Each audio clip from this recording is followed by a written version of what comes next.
বাড়িতে শোনা যাচ্ছে তো, কি বুঝলেন? হয়ে গেল। 2 নম্বর কারণ হলো আগে জলসা হতো কম, হতো কি হতো না? হ্যাঁ না কিচ্ছু বলে না, যেন মরা লোক। জলসা কম হতো, একটা গ্রামে একটাই জলসা হতো। আর এখন লস্কররা একটা, হালদাররা একটা, মণ্ডলরা একটা, শেখেরা একটা, বাপ একটা, বেটা একটা, সব জলসা দিচ্ছে। বাড়ির মেয়েরা বললে খালি বেটা ছেলেরা দেবে, আমরা লক্ষ্মীর ভাণ্ডার পাচ্ছি, আমরাও দিই, চল। হয় না? আমি একটা জলসা করি আপনাদের উত্তর চব্বিশ পরগনায়, ওই সরবনগরের দিকে, শুধু মেয়েরা মিলে জলসা দেয়। ও 2000-5000 টাকা দিয়ে একটু হালকা খিচুড়ি টিচুড়ি হলো, চ ভ কাঁড়ালের ক, মা বলেছে ঘরে চ, কি বুঝলেন? হচ্ছে মেয়েরা দিচ্ছে, ক্লাব থেকে জলসা দিচ্ছে। আগে ফাংশান দিত, দেখছে যে ফাংশানের চাঁদা মোল্লাপাড়ায় চাইতে গেলে তাড়া করছে, কুকুর লেলিয়ে দিচ্ছে। তা বললে ভিক্ষের দরকার নাই বাবা, তোর কুত্তা থাকা, এক কাজ কর, মাথায় টুপি দে, বুকে ব্যাজ মার, মেরে আর বল যে একটা হুজুর আনছি, টাকা দাও, কিছু খাওয়া হবে, খিচুড়ি মাংস পাংস কিনে একবার তাহাড়ি করে দিলাম, খাবে আর বগল বাজাবে, খাবে আর বগল বাজাবে। এবার আমাদের মতো বক্তাদের ফোন করে একদম ব্যাস 6 মাস 7 মাস আগে থেকে বুক হয়ে গেল, বিশাল জলসা হলো। তো একটা এলাকায় যদি ঘরে ঘরে জলসা হয়, কার বাড়ি মিলাদ কে শুনতে যাবে বলুন যদি? কে যাবে? এটা একটা কারণ। আর একটা কারণ হলো, কটা বলেছি এখানে ভুলে গেছেন? জলসায় লোক না হওয়ার কারণ বলছি, তারপরে তো জলসাটা শুরু করব। আগে রুগীটা দেখি, ওর চোখের সমস্যা না কানের সমস্যা না পেটের সমস্যা না গ্যাস না টিউমার না অ্যাপেন্ডিক্স না কি বাচ্চা বাচ্চা হয় না কি, আগে সমস্যাটা দেখি ওর কি গন্ডগোল আছে, মাথার না পেটের না নাকের না কোথাকার সমস্যা দেখি, তবে তো ওষুধ দেবো, কি বুঝলেন? ডাক্তারখানায় গিয়েছে, এই ওই বলছে ডাক্তারের যে হেল্পার, এই কাপড়টা টেনে দাও, দিয়ে এত বড় ছুরি বার করেছে, রুগী হার্ট অ্যাটাক করবে না? শালা রিপোর্ট ফিপোর্ট কিছু করলি না, দেখলি না, এমনি অপারেশন। আগে ঢুকেছি রুগীগুলো দেখি, তারপরে তো ওষুধ দেবো, নাকি বলেন? 2টো কারণ বলেছি জলসায় লোক না হওয়ার। 3 নম্বর কারণ হলো যে যুগের বক্তব্য সেই যুগে হয় না। শীতকালে যদি গরমের সময় গরমের বক্তব্য করি, আমার পিঠের চামড়া থাকবে? কথা বলে না। একটা মৌলভী সাহেব মিলাদ গেছে একটা বাড়িতে, এটা আগেকার যুগের কথা বলছি, গিয়ে বক্তব্য করছে, আমার ভাইজানেরা মায়েদের দিকে সব সময় পর্দা করবেন, এমনকি মেয়েদের শাড়িটাও পর্দা। বলতে বলতে বলে ফেলেছে যে যদি কোনো মা জামা কাপড় মেলে দেয় ছাদের উপরে কিংবা ভাড়ায়, ওর দিকে তাকানো যাবে না, ওটাও পর্দা। বিশাল সুফি সাহেব মানুষ, বাড়ির মেয়েরা বসে বসে ওয়াজ শুনছে, শুনে নিয়েছে, বললে দাঁড়া হুজুরের জব্দ আজকের করব, কি বুঝলেন? আর হুজুর এখন তো সব বাড়ি চলেছে, আগে তো বাড়ি যেত, ওয়াজ করে খেয়ে দিয়ে তারপরের দিন ফজরের নামাজ পড়ে তাবিজ করে কবর ফবর জিয়ারত করে আলহামদুলিল্লাহ বাড়ি যেত কি যেত না? আমি আগে ব্যাকগ্রাউন্ডটা বলে নিচ্ছি, আপনারা ভাববেন না যে বক্তব্য হচ্ছে, বক্তব্য গল্প হবে না, তখন কোরআনের আয়াত হবে ইনশাআল্লাহ বলে। এইবার ও কি করেছে, রাত্রেবেলা হুজুরটা এখন এই প্রচণ্ড ঠান্ডা, তো মাঘ মাসের জাড়ে মোষের শিং নড়ে, রাত্রেবেলা মিলাদ পড়ে শুয়ে পড়েছে। বাড়ির মেয়েরা মেঝেতে বিছিয়ে দিয়েছে একটা বিছানা, মাদুর আর একটা বালিশ দিয়ে, আর মশারিটা টাঙিয়ে দিয়ে বললে চল। রাত্রেবেলা যখন 12টা বেজে গেছে, আর ঠান্ডা কলকল করে ঢুকছে, আল্লাহ গো কি ঠান্ডা, ও বাড়ির মেয়েরা বাবা একটা কেঁদা বালিশ কেউ দে। তখন তো আর ব্ল্যাঙ্কেট ছিল না। বাড়ির মেয়েরা বলছে হুজুর চুপ করুন, আপনি জলসায় বলেছেন মেয়েদের দিকে তাকানো যাবে না, এমনকি মেয়েদের শাড়ি যদি কোনো জায়গায় মেলে দেওয়া থাকে এটা হলো পর্দা, সেটাও পরপুরুষ দেখবে না। আপনি তো পরপুরুষ, আমাদের বাপ মা ভাই কেউ নয়। এখন আপনাকে যে কাঁথা দেব ওই কাঁথাটা হলো আমাদের শাড়ি দিয়ে তৈরি করা। শাড়ি দিয়ে কাঁথা হয় তো কি গো? ওই কাঁথা দিলে পর্দার খেলাপ হবে। সুতরাং ঠান্ডায় বুড়ো পুড়ে মরো, তোমারও কাঁথা দেব না। হুজুর দেখলো গরমের বক্তব্য ঠান্ডায় করেছি, লুঙ্গিটা খুলে গলায় বেঁধে দোয়া ইউনুস পড়ছে, লা ইলাহা ইল্লা আনতা সুবহানাকা ইন্নী কুনতু মিনাজ জালিমিন। বক্তব্যটা কি ঠিক জায়গা হয়েছে? শীতকালের বক্তব্য এটা গরমের বক্তব্য শীতকালে করে কিরকম মাল ফেঁসেছে বুঝতে পারছেন? এজন্য আসল যখনকার যে বক্তব্য সেই যুগ উপযোগী কথা বলতে হবে সমাজের কাছে। বেশিরভাগ ইমামগুলো কখন কি বক্তব্য হয় সেই কনসেপশন অনেক বক্তার নাই, মানে জুমার ইমামের নাই। যখন দেশে করোনা চলছে সেই সময় কারবালা রস করছে, এটা মানা যায়? রমজান মাসে কেউ যদি সুদের রস করে কোনো কাজ হবে? রমজান মাসে রোজার ফজিলত বলতে হবে, জাকাত বলতে হবে। তো বর্তমান যুগে আমাদের কি প্রয়োজন?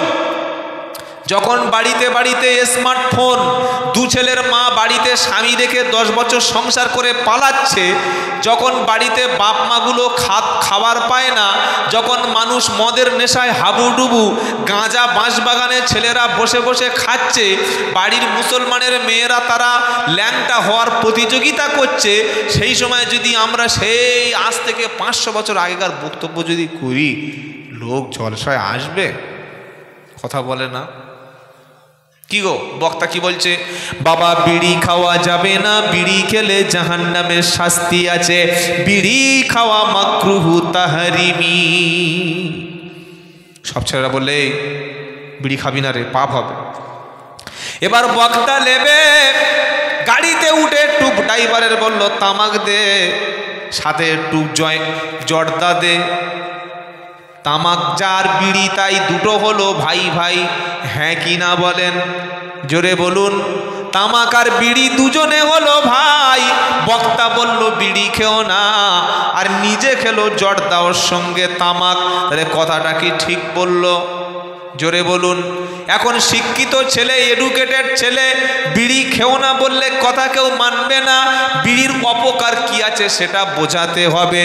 বিড়ি, সিগারেট, খৈনি, জর্দা, তেরেঙ্গা, গুটকা, শান্তি যা কিছু আছে এগুলোর মধ্যে রয়েছে বিষ।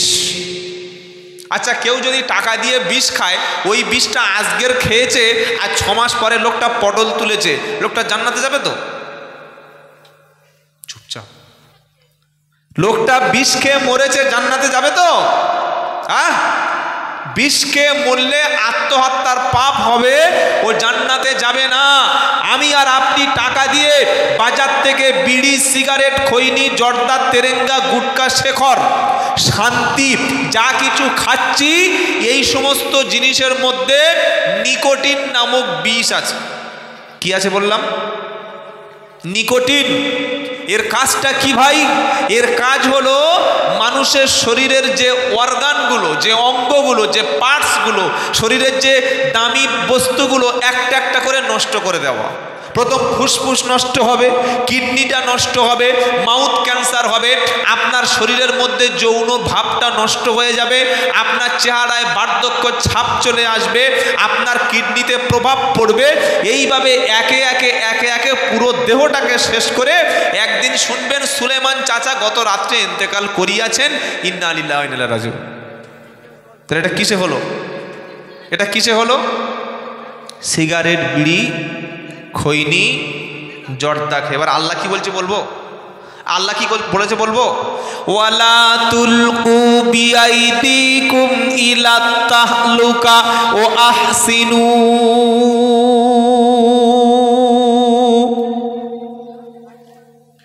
আমার আল্লাহ সূরা বাকারায় 2য় পারায় বলছে, তোমাদের হাতটা, তোমাদের হাত দুটি তোমরা ধ্বংসের মধ্যে নিক্ষেপ করো না। মানুষ যখন বিড়ি খায়, সিগারেট খায়, জর্দা খায়, তেরেঙ্গা খায়, তামাক খায়, পান খায়, খৈনি খায়, এরা হাত দিয়ে খায় না ঠ্যাং দিয়ে খায়? পা দিয়ে? কি দিয়ে? কি দিয়ে? হাত দিয়ে খায়। সুরসুর করে টান দিচ্ছে। খাচ্ছিস খা, বাথরুমে গিয়ে খাবি? ছাগল তোর চাইতে ভালো।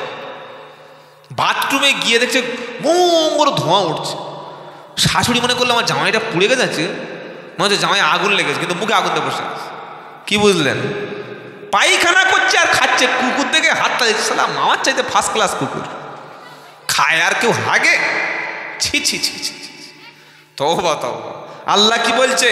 ওয়ালা তুলকু বিআইদিকুম ইলা তাহলুকা, তোমরা তোমাদের হাত দুটি ধ্বংসের মধ্যে নিক্ষেপ করো না, তোমাদের হাত দুটি তোমরা ক্ষতির মধ্যে নিক্ষেপ করো না।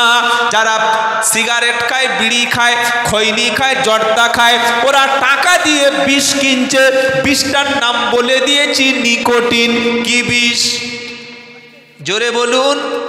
বিড়ি, সিগারেট, খৈনি, জর্দা, তামাক, তেরেঙ্গা, শান্তি, গুটখা, এর মধ্যে রয়েছে নিকোটিন বিষ। এই নিকোটিন বিষ টাকা দিয়ে কিনছে, খাচ্ছে কি দিয়ে? হাত দিয়ে। আল্লাহ বলছেন তোমরা হাতটা ক্ষতির মধ্যে ফেলে দিও না। হাত দিয়ে বিষ খেয়ে মরছে যে, আল্লাহর কোরআনের আয়াতটা মানছে না সে। কথা ক্লিয়ার? কথা ক্লিয়ার তো? চলুন আরেকটা আয়াত বলি।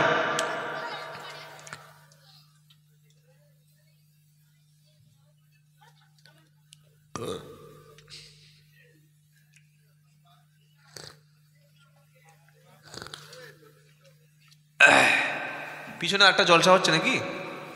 হ্যাঁ, পিছনে একটা জলসা হচ্ছে। ও আচ্ছা, পিছনে একটা জলসা হচ্ছে। এ বাবা, আপনাদের বাড়ির ছেলেগুলো ছেলেগুলো বলছে, কমেডি ছেলেগুলো কই সব? খালি বুকে ব্যাস মেরে বউকে বলছে এই দেখো ভলেন্টিয়ার। কি বুঝলে? আয় বাবা, এসে বস, তবে তো মজা লাগবে। কি রে বাবা? আল্লাহ আমাদের ছেলেদের কবুল করুক। সকলে বলুন আমিন। সকলে বলুন না আমিন। যুবক ছেলেদের অবদান ইসলামে অনেক বেশি, আলহামদুলিল্লাহ বলেন। তাহলে বিড়িখোর, সিগারেটখোর, জর্দাখোর, তেরেঙ্গাখোর, পানখোর, ওদের দাঁত দেখলে বোঝা যাবে এরা আসলে মালখোর। কি বিশ্রী দাঁত, কুকুরের চাইতে খারাপ। হা করেছে, মেয়ে দেখতে গেছে, দেখি মুখে রুমাল দিয়ে বসে আছে গরম গরম। মেয়ের বাপ বলছে ও বাবা তোমার দাঁত আছে? তখন উকিল বলছে, যে ঘটক বলছে, তুমি কি একটা কথা বলো, নতুন জামারম বলে দাঁত আছে 32টা টাটকা টাটকা দাঁত আছে। তো বলছে বাবা মুখটা একটু দেখি, তোমার নাম কি? বলছে মফিজুল। আরে মুখের রুমালটা নামা, নামটা কি বল? বলছে মফিজুল। দাঁত যেই বার করেছে সর্বনাশ। ছি ছি ছি ছি ছি। পুকুরের সানে সেতলা পড়লে যেরকম সেই রকম, একদম কুকুরের পাছার মতো কালো।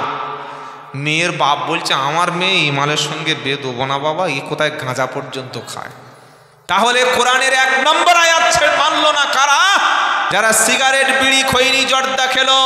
আল্লাহ বলছে হাত ধ্বংসের মধ্যে ফেলে দিও না। তুমি হাত দিয়ে খাচ্ছ মানে ধ্বংস কিনে নিচ্ছ।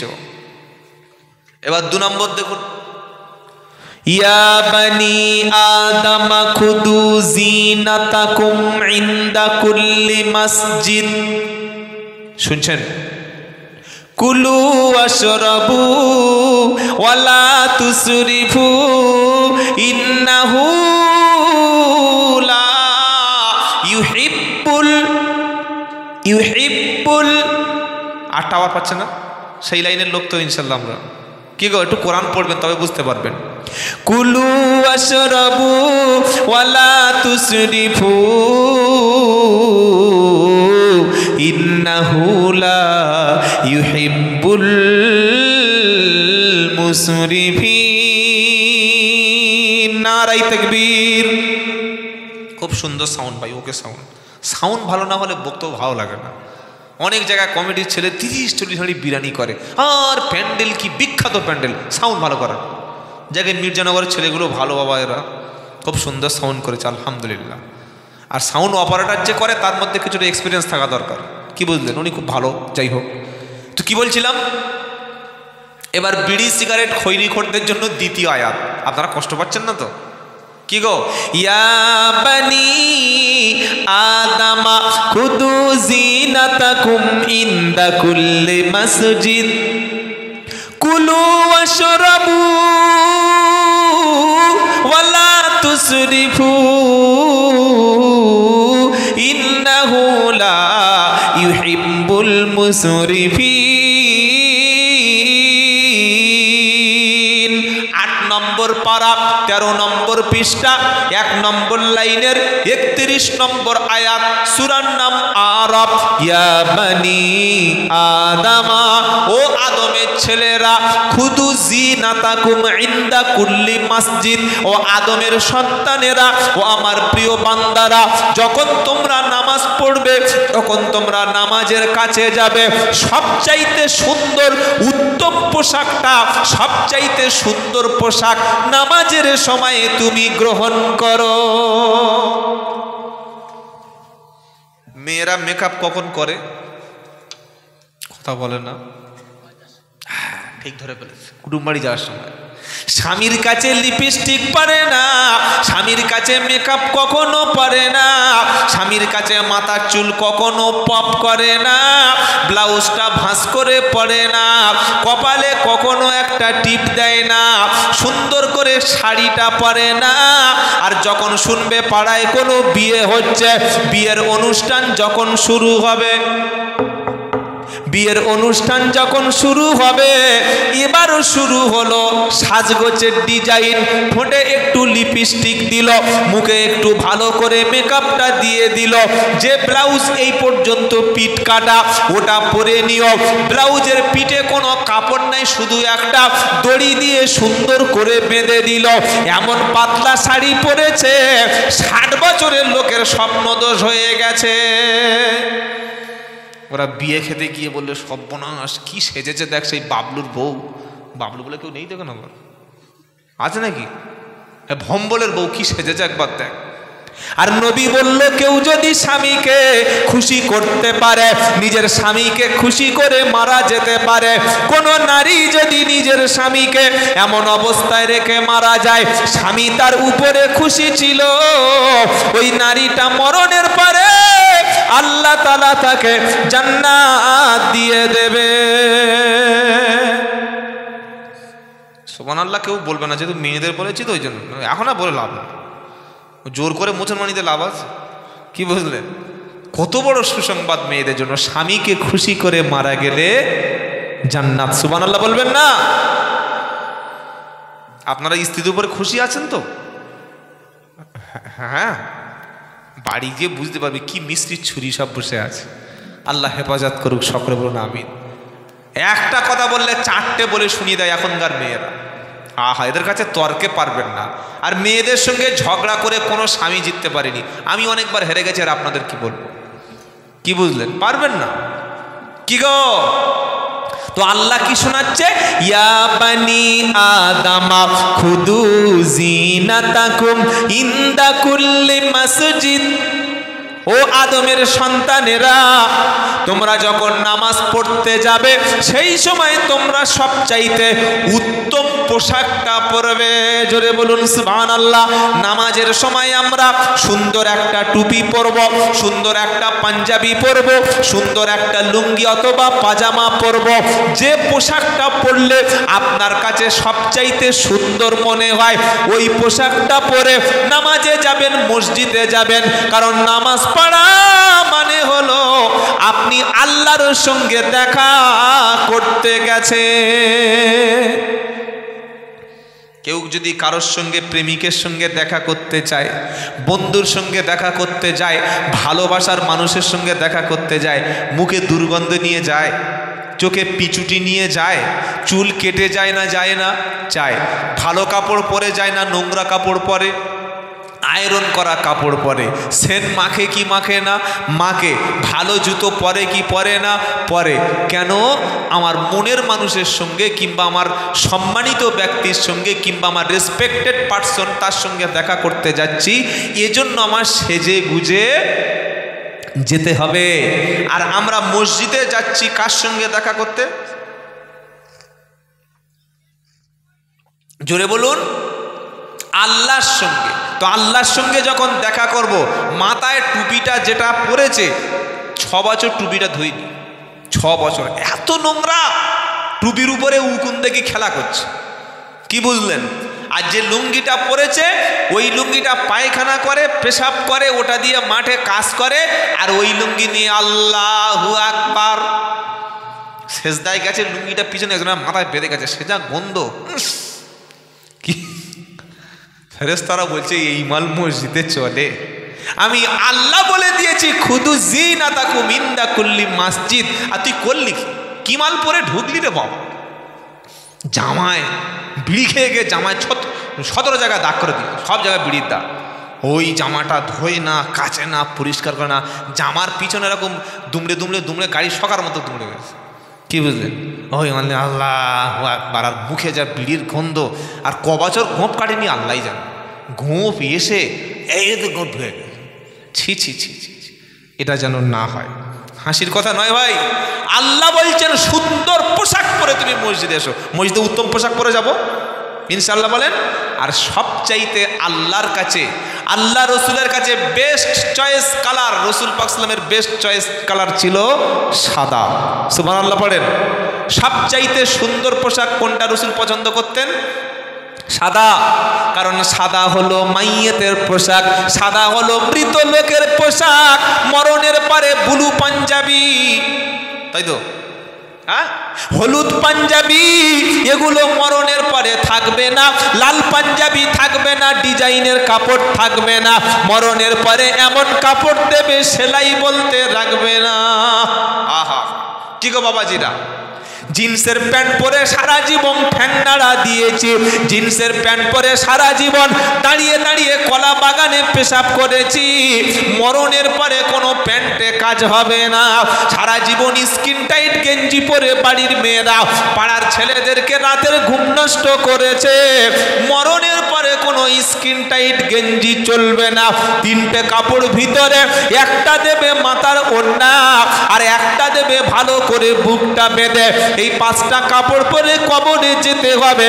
এজন্য নিয়ত করি আজ থেকে আমরা নামাজে যাওয়ার সময় মিনিমাম সাদা পোশাক পরে যাব ইনশাআল্লাহ বলেন। সকলে জোরে বলেন। ওই সাদা পোশাক পরে তুমি যাবে কবরেতে, আর আমল থাকলে কবর তোমার হবে নূর ভরে। সাদা পোশাকে যখন আল্লাহর নূর পড়বে, বান্দার আমল যখন নূর হবে, অন্ধকার কবরটা তখন নূর আল্লাহ নূরান্বিত হয়ে যাবে। জোরে বলেন সুবহানাল্লাহ। যদি অনেকে ঘরে নামাজ পড়ে, দেখেন অনেকে ঘরের মধ্যে নামাজ পড়ে এরকম ছবিযুক্ত কাপড় ঘরে আছে না? একটা বেডশিট কিনেছে, জানলার কাপড় কিনেছে, তাতে ময়ূরের ছবি। কিসের ছবি? ময়ূর কিংবা হাতি কিংবা ঘোড়া, প্রজাপতি থাকে কি থাকে না? আল্লাহর নবীর স্ত্রী আম্মাজান আয়েশা সিদ্দিকার ছোট্ট রুম, একদম ছোট্ট ঘর, সেই ঘরে আল্লাহ রসুল পাক সাল্লাম একদিন গিয়েছেন। আর নবী সাল্লাম সুন্নাত নফল নামাজগুলো বাড়ি পড়তেন। কোথায়? জোরে বলেন। নবী সাল্লাল্লাহু আলাইহি সাল্লাম ফরজ নামাজ পড়তেন মসজিদে, সুন্নাতগুলো পড়তেন বাড়িতে। তার কারণ হলো ফজর ফরজ নামাজ মসজিদে জামাতে পড়লে 27 গুণ নেকি হবে, আর সুন্নাত আর নফল নামাজ বাড়িতে পড়লে বেশি নেকি হবে। 2 নম্বর হলো কেউ যদি সুন্নাত আর নফল নামাজটা বাড়িতে আদায় করে, আপনি যখন সুন্নাত নামাজ নফল নামাজটা বাড়ি পড়বেন, আপনার ছোট্ট ছোট্ট ছেলেরা মেয়েরা আপনার দেখে দেখে তারাও নামাজের পরিবেশ তৈরি হয়ে যাবে। যাবে কি যাবে না? মাঝে মাঝে নফল নামাজ বাড়িতে পড়বেন, মাঝে মাঝে ফজরের সুন্নাতটা বাড়িতে পড়ে যাবেন, মাঝে মাঝে জোহরের শেষের 2 রাকাত সুন্নাতটা বাড়িতে এসে পড়বেন ইনশাআল্লাহ বলেন। মা যদি নামাজ পড়ে, ছোট বাচ্চা ছেলে দেখবে, আরে আমার মা এটা কী করছে, ওই বাচ্চা একদিন মায়ের মতো সেজদা দেবে কি দেবে না? দেবে কি দেবে না? আর মা যদি সন্ধ্যাবেলা হা করে টিভির সামনে বসে থাকে, হা করে, ছেলে বই পড়বে? ছেলে পরীক্ষায় ফেল করেছে, মা ঝাঁটা দিয়ে আজগুলো টিউশনে দিয়েছি, পড়িস নি নাম্বার, হ্যাঁ?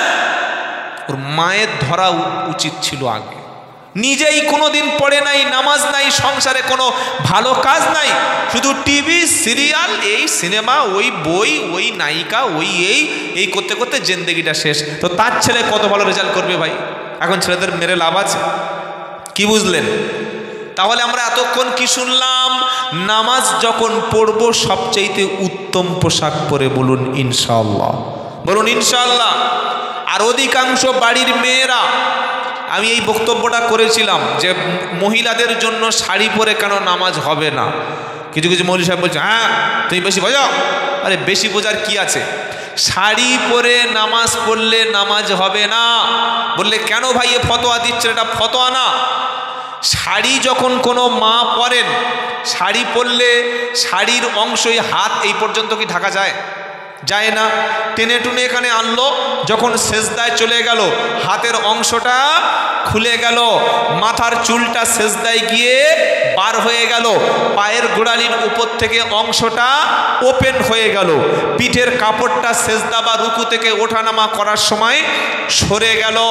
সে যদি অন্ধকার ঘরেও নামাজ পড়ে, মুখের মুখমণ্ডল, দুই হাতের কবজি, পায়ের পাতা ছাড়া শরীর থেকে অন্য কোনো অংশের কাপড় যদি নামাজের অবস্থায় কোনো মায়ের সরে যায়, হটে যায়, তাহলে তার নামাজটা সঙ্গে সঙ্গে ভেঙে যাবে। কথাটা কি বলেছি এটা বুঝতে পেরেছেন? মুখমণ্ডল, দুই হাতের কবজি আর পায়ের পাতা এছাড়া শরীরের অন্য কোনো অংশের কাপড় যদি নামাজ পড়া অবস্থায় কোনো মেয়ের, যেমন হাতটা, পিঠের কাপড়, বুকের কাপড়, মাথার চুল একটু খুলে যায়, তার নামাজটা নষ্ট হবে। তাহলে শুধু যদি শাড়ি পরে, উপরে ওড়না না পরে, উপরে হাফ বোরকা যদি না পরে, ওই অবস্থায় নামাজ পড়লে শাড়ি কি সতর ঢাকা থাকবে? কি বলছেন? থাকবে না। সবচাইতে উত্তম হলো মহিলাদের জন্য সালোয়ার কামিজ, চুড়িদার পরা। আল্লাহ আমাদের মায়েদেরকে সঠিকটা বোঝার তৌফিক দান করুক, যেমন আমিন। তাহলে আল্লাহ পাক কি বললেন? নামাজের সময় উত্তম পোশাকটা তুমি পরে নাও। এবার আসল কথা বলছেন এই বিড়ি সিগারেটদের, কি কুলু ওয়াশরাবু ওয়ালা তুসরিফু ইন্নাহু লা ইউহিব্বুল মুসরিফিন। আমার আল্লাহ বলছে কুলু, খাও, ওয়াশরাবু, পান করো, যত পারো যত খাও, যত খুশি তত খাও, যত খুশি পান করো, তবে ওয়ালা তুসরিফু, তোমরা অপচয় করো না। অপচয় বোঝেন? 1 কেজি চাল লাগবে, 1.5 কেজি চাল নিল, সকালবেলা ভাতগুলো রাস্তায় ফেলে দিল। তরকারি লাগবে, যা নিয়েছে ডবল নষ্ট করে দিল। বিয়ে বাড়ি 50টা লোক খাবে, 200 জনের রান্না, বাকি খাবারটা ড্রেনে নষ্ট করে দিল। আছে না নাই? জোরে বলুন। আল্লাহ বলছে যত খুশি খাও, খাও এবং পান করো, ওয়ালা তুসরিফু, অপচয় করো না, কারণ অপচয়কারীকে আমি আল্লাহ ভালোবাসি না। একবার নবী সাল্লাল্লাহু আলাইহি ওয়াসাল্লাম বাড়িতে আসলেন, এসে দেখছেন খাবারের একটা পাত্রে খাবার নষ্ট হচ্ছে। আমার নবী বললেন আয়েশা, খাবার নষ্ট হচ্ছে কেন? বললো ওটা একটু বেশি হয়ে গেছে। তো বলে খাবার নষ্ট করছে এইভাবে? তুমি কি জানো আয়েশা, যে বাড়িতে আল্লাহর দেওয়া রিজিক খাবার নষ্ট হয়, ওই বাড়িতে আল্লাহ বরকত তুলে নেয়। কি তুলে নেয়? জোরে বলুন। বরকত। আগে মায়েরা রান্নার শুরুতে যা কিছু কাজ করতো, শুরুতে বলতো বিসমিল্লাহ। বলতো কি বলতো না? বিসমিল্লাহ বলতো, এবং চাল বা তরকারি বা খাবারগুলো মেপে মেপে রান্না করতো, যেন ফেলে দিতে না হয়। আর এখনকার ডিজিটাল ভাবি সর্বনাশ। চাল শেষ হওয়ার আগে 1 বস্তা এনে দাও, ডাল শেষ হওয়ার আগে 2 কেজি বসিয়ে রাখো, চিনি শেষ হওয়ার আগে আমার কোটোটা ভরে দাও, লঙ্কার গুঁড়ো, হলুদ গুঁড়ো, যা কিছু একদম কিচেন রুমে ঢুকে দেখবেন মাল পুরো দোকানের মতো ঠাসা, আনছে আর নষ্ট করছে। বরকত আছে? এটা এক গেল। 2 নম্বর হলো, আগে মায়েরা রান্না করে তার যা, তার শাশুড়ি, তার পাশের মেয়েদেরকে একটু তরকারির বাটিটা দিত। দিত কি দিত না? হ্যাঁ বা না বলুন। দিত। এখনকার মেয়েরা যা রান্না করে শাশুড়ির পর্যন্ত দেয় না। শাশুড়ি ওই শুধু ভাত নিয়ে আলু আর ডাল নিয়ে, ছেলের বউ বলছে সালা মরো, এবার বুড়ো হয়েছে, মরো না, তোমার না খাইয়ে মারবো। এরকম করে কি করে না? কি গো, নবী বললেন আবু জার, তুমি যখন তরকারি রান্না করবে, তরকারির ঝোলটা, জুসটা, সুরোটা একটু বেশি করে দেবে, আর তুমি প্রতিবেশীকে একটু দিয়ে খাবে। নবী বললেন ইসলামের মধ্যে সবচাইতে উত্তম কাজ হলো দুটো, একটা হলো পরিচিত অপরিচিত সবাইকে সালাম দাও, 2 নম্বর হলো ক্ষুধার্তকে তুমি খাবার দাও, আর আল্লাহর জান্নাতে প্রবেশ করো। মানুষকে খাইয়ে জান্নাত পাওয়া কি যায় না? যায়। আমি গলা পর্যন্ত খেলাম, পেটে যায় না, ইনো খাচ্ছে ফের খাচ্ছে, যায় না, আইসক্রিম খাচ্ছে ফের খাচ্ছে, খেয়ে ভেতরে মাল ঢুকছে না, ফান্টা, মাজা, কোকাকোলা, 7 আপ খেয়ে ফের 5 কেজি বসে। কি সর্বনাশ! মেয়ের বাপ বিয়ে বাড়িতে দাওয়াত করেছে, 50টা লোকের আইটেম, 100 লোক চলে এসে, আসে না? আছে কি আসে না? কত বড় হারাম কর, পাকা হারাম কর, জীবনে কারোর বাড়ি খেয়ে অভ্যাস নেই। 50টা লোক দাওয়াত করেছে, 55 জন হলে তবু একটা মেনে নেওয়া যায়। এ বাবা, হয় কি হয় না? 50টা লোকের দাওয়াত, 100 লোক চলে এসেছে। ছাগল, গরু, কুকুর, শিয়াল, শুয়োর, গাদা সব ঢুকে প্যান্ডেলে চলে এসেছে। এইবার খাওয়া কি, একটা লোক 10 পিস 12 পিস রসগোল্লা, 15 পিস মাছ, আর গোশ দিয়েছে, দাঁত ভেঙে দাঁত পেটে চলে গেছে, তাও আমার খাওয়া নেই, খেয়ে যাচ্ছে। এটা খাওয়া? খেয়ে যাওয়ার সময় লুঙ্গিটা ঢিলে করে বলছে, এরকম খাওয়া দায় রান্না ঠিক হয়নি, গোশ হয়নি, মেরে যেন মুখ একদম তুবড়ে দিয়ে হারাম করে। খাওয়ার সময় 20 পিস গোশ একা খেয়ে নিয়ে বাইরে নিন্দা করছে। এ লোক আছে না নাই? আল্লাহর নবী যখন খাবার খেতেন, তিনি খাবার 3টে ভাগ করতেন। একটা পেটে থাকতো খাবার, একটা থাকতো পানি, আরেকটা থাকতো ফাঁকা। এই রকম খাবার খেলে তার শরীরে কোনো চর্বি জমবে না, হার্ট অ্যাটাক হবে না, তার ভুঁড়িটা বাড়বে না। আর ভুঁড়ি আছে যেখানে, অশান্তি আছে সেখানে। কি গো, গরমের সময় কি জ্বালা, কি কষ্ট ভুঁড়ি নিয়ে। কোনো নবী কিন্তু ভুঁড়িওয়ালা ছিল না, সুবহানাল্লাহ বললেন। ডাক্তার বলেছে প্রত্যেক দিন সকালবেলা 5 কিলোমিটার করে জগিং করবি, ছুটবি, লাফাবি, ছাদের উপর থেকে দরকার নিজের লাভ মেরে পড়বি, ভুঁড়ি কমানোর জন্য। কি বুঝলেন? আর আল্লাহর নবী যে ব্যায়াম দিয়েছে, যে ফর্মুলা দিয়েছে, ওটা মানলে ইনশাআল্লাহ ভুঁড়ি হবে না। সুবহানাল্লাহ বলবেন না? বলে দেব। আল্লাহর নবী প্রত্যেক মাসে 3টি করে রোজা করতেন। জোরে বলুন সুবহানাল্লাহ। 3টি করে রোজা যদি কোনো বান্দা করে, ও সারা মাস, সারা বছর নফল রোজা করার সওয়াব পাবে। জোরে বলুন সুবহানাল্লাহ।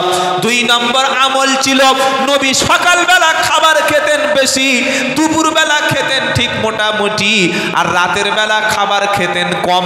এটাই হচ্ছে সাইন্টিফিক কারণ। সকালের খাবার বেশি, রাতে খাবারটা একটু, দুপুরের খাবারটা বেশি, আর রাতের খাবারটা হবে হালকা খাবার। আল্লাহ পাক তাই বলেছে, কুলু ওয়াশরাবু ওয়ালা তুসরিফু ইন্নাহু লা ইউহিব্বুল মুসরিফিন। যত খুশি খাও, খাও এবং পান করো, কিন্তু ওয়ালা তুসরিফু, অপচয় করো না, কারণ অপচয়কারীকে আমার আল্লাহ কখনো ভালোবাসে না। তাহলে বিড়ি যারা টাকা দিয়ে কিনে খায়, এরা অপচয় করে কি করে না? জোরে বলুন। যেহেতু বিড়ি, সিগারেট, খৈনি, জর্দা, গুটকা, পান, শেখর কোনো কাজে লাগে না, এটা অপচয় কিনা? অপচয়। আর এই অপচয় যারা করে তাদের শাস্তি কি? ইন্নাল মুবাদ্দিরিনা কানু ইখওয়ানাশ শায়াতিন ওয়া কানাশ শাইতানু লিরাব্বিহি কাফুরা। 15 নম্বর পারা, 3 নম্বর পৃষ্ঠা, 13 নম্বর লাইনের 27 নম্বর আয়াত, সূরা বানী ইসরাইল। ইন্নাল মুবাদ্দিরিনা কানু ইখওয়ানাশ শায়াতিন ওয়া কানাশ শাইতানু লিরাব্বিহি কাফুরা।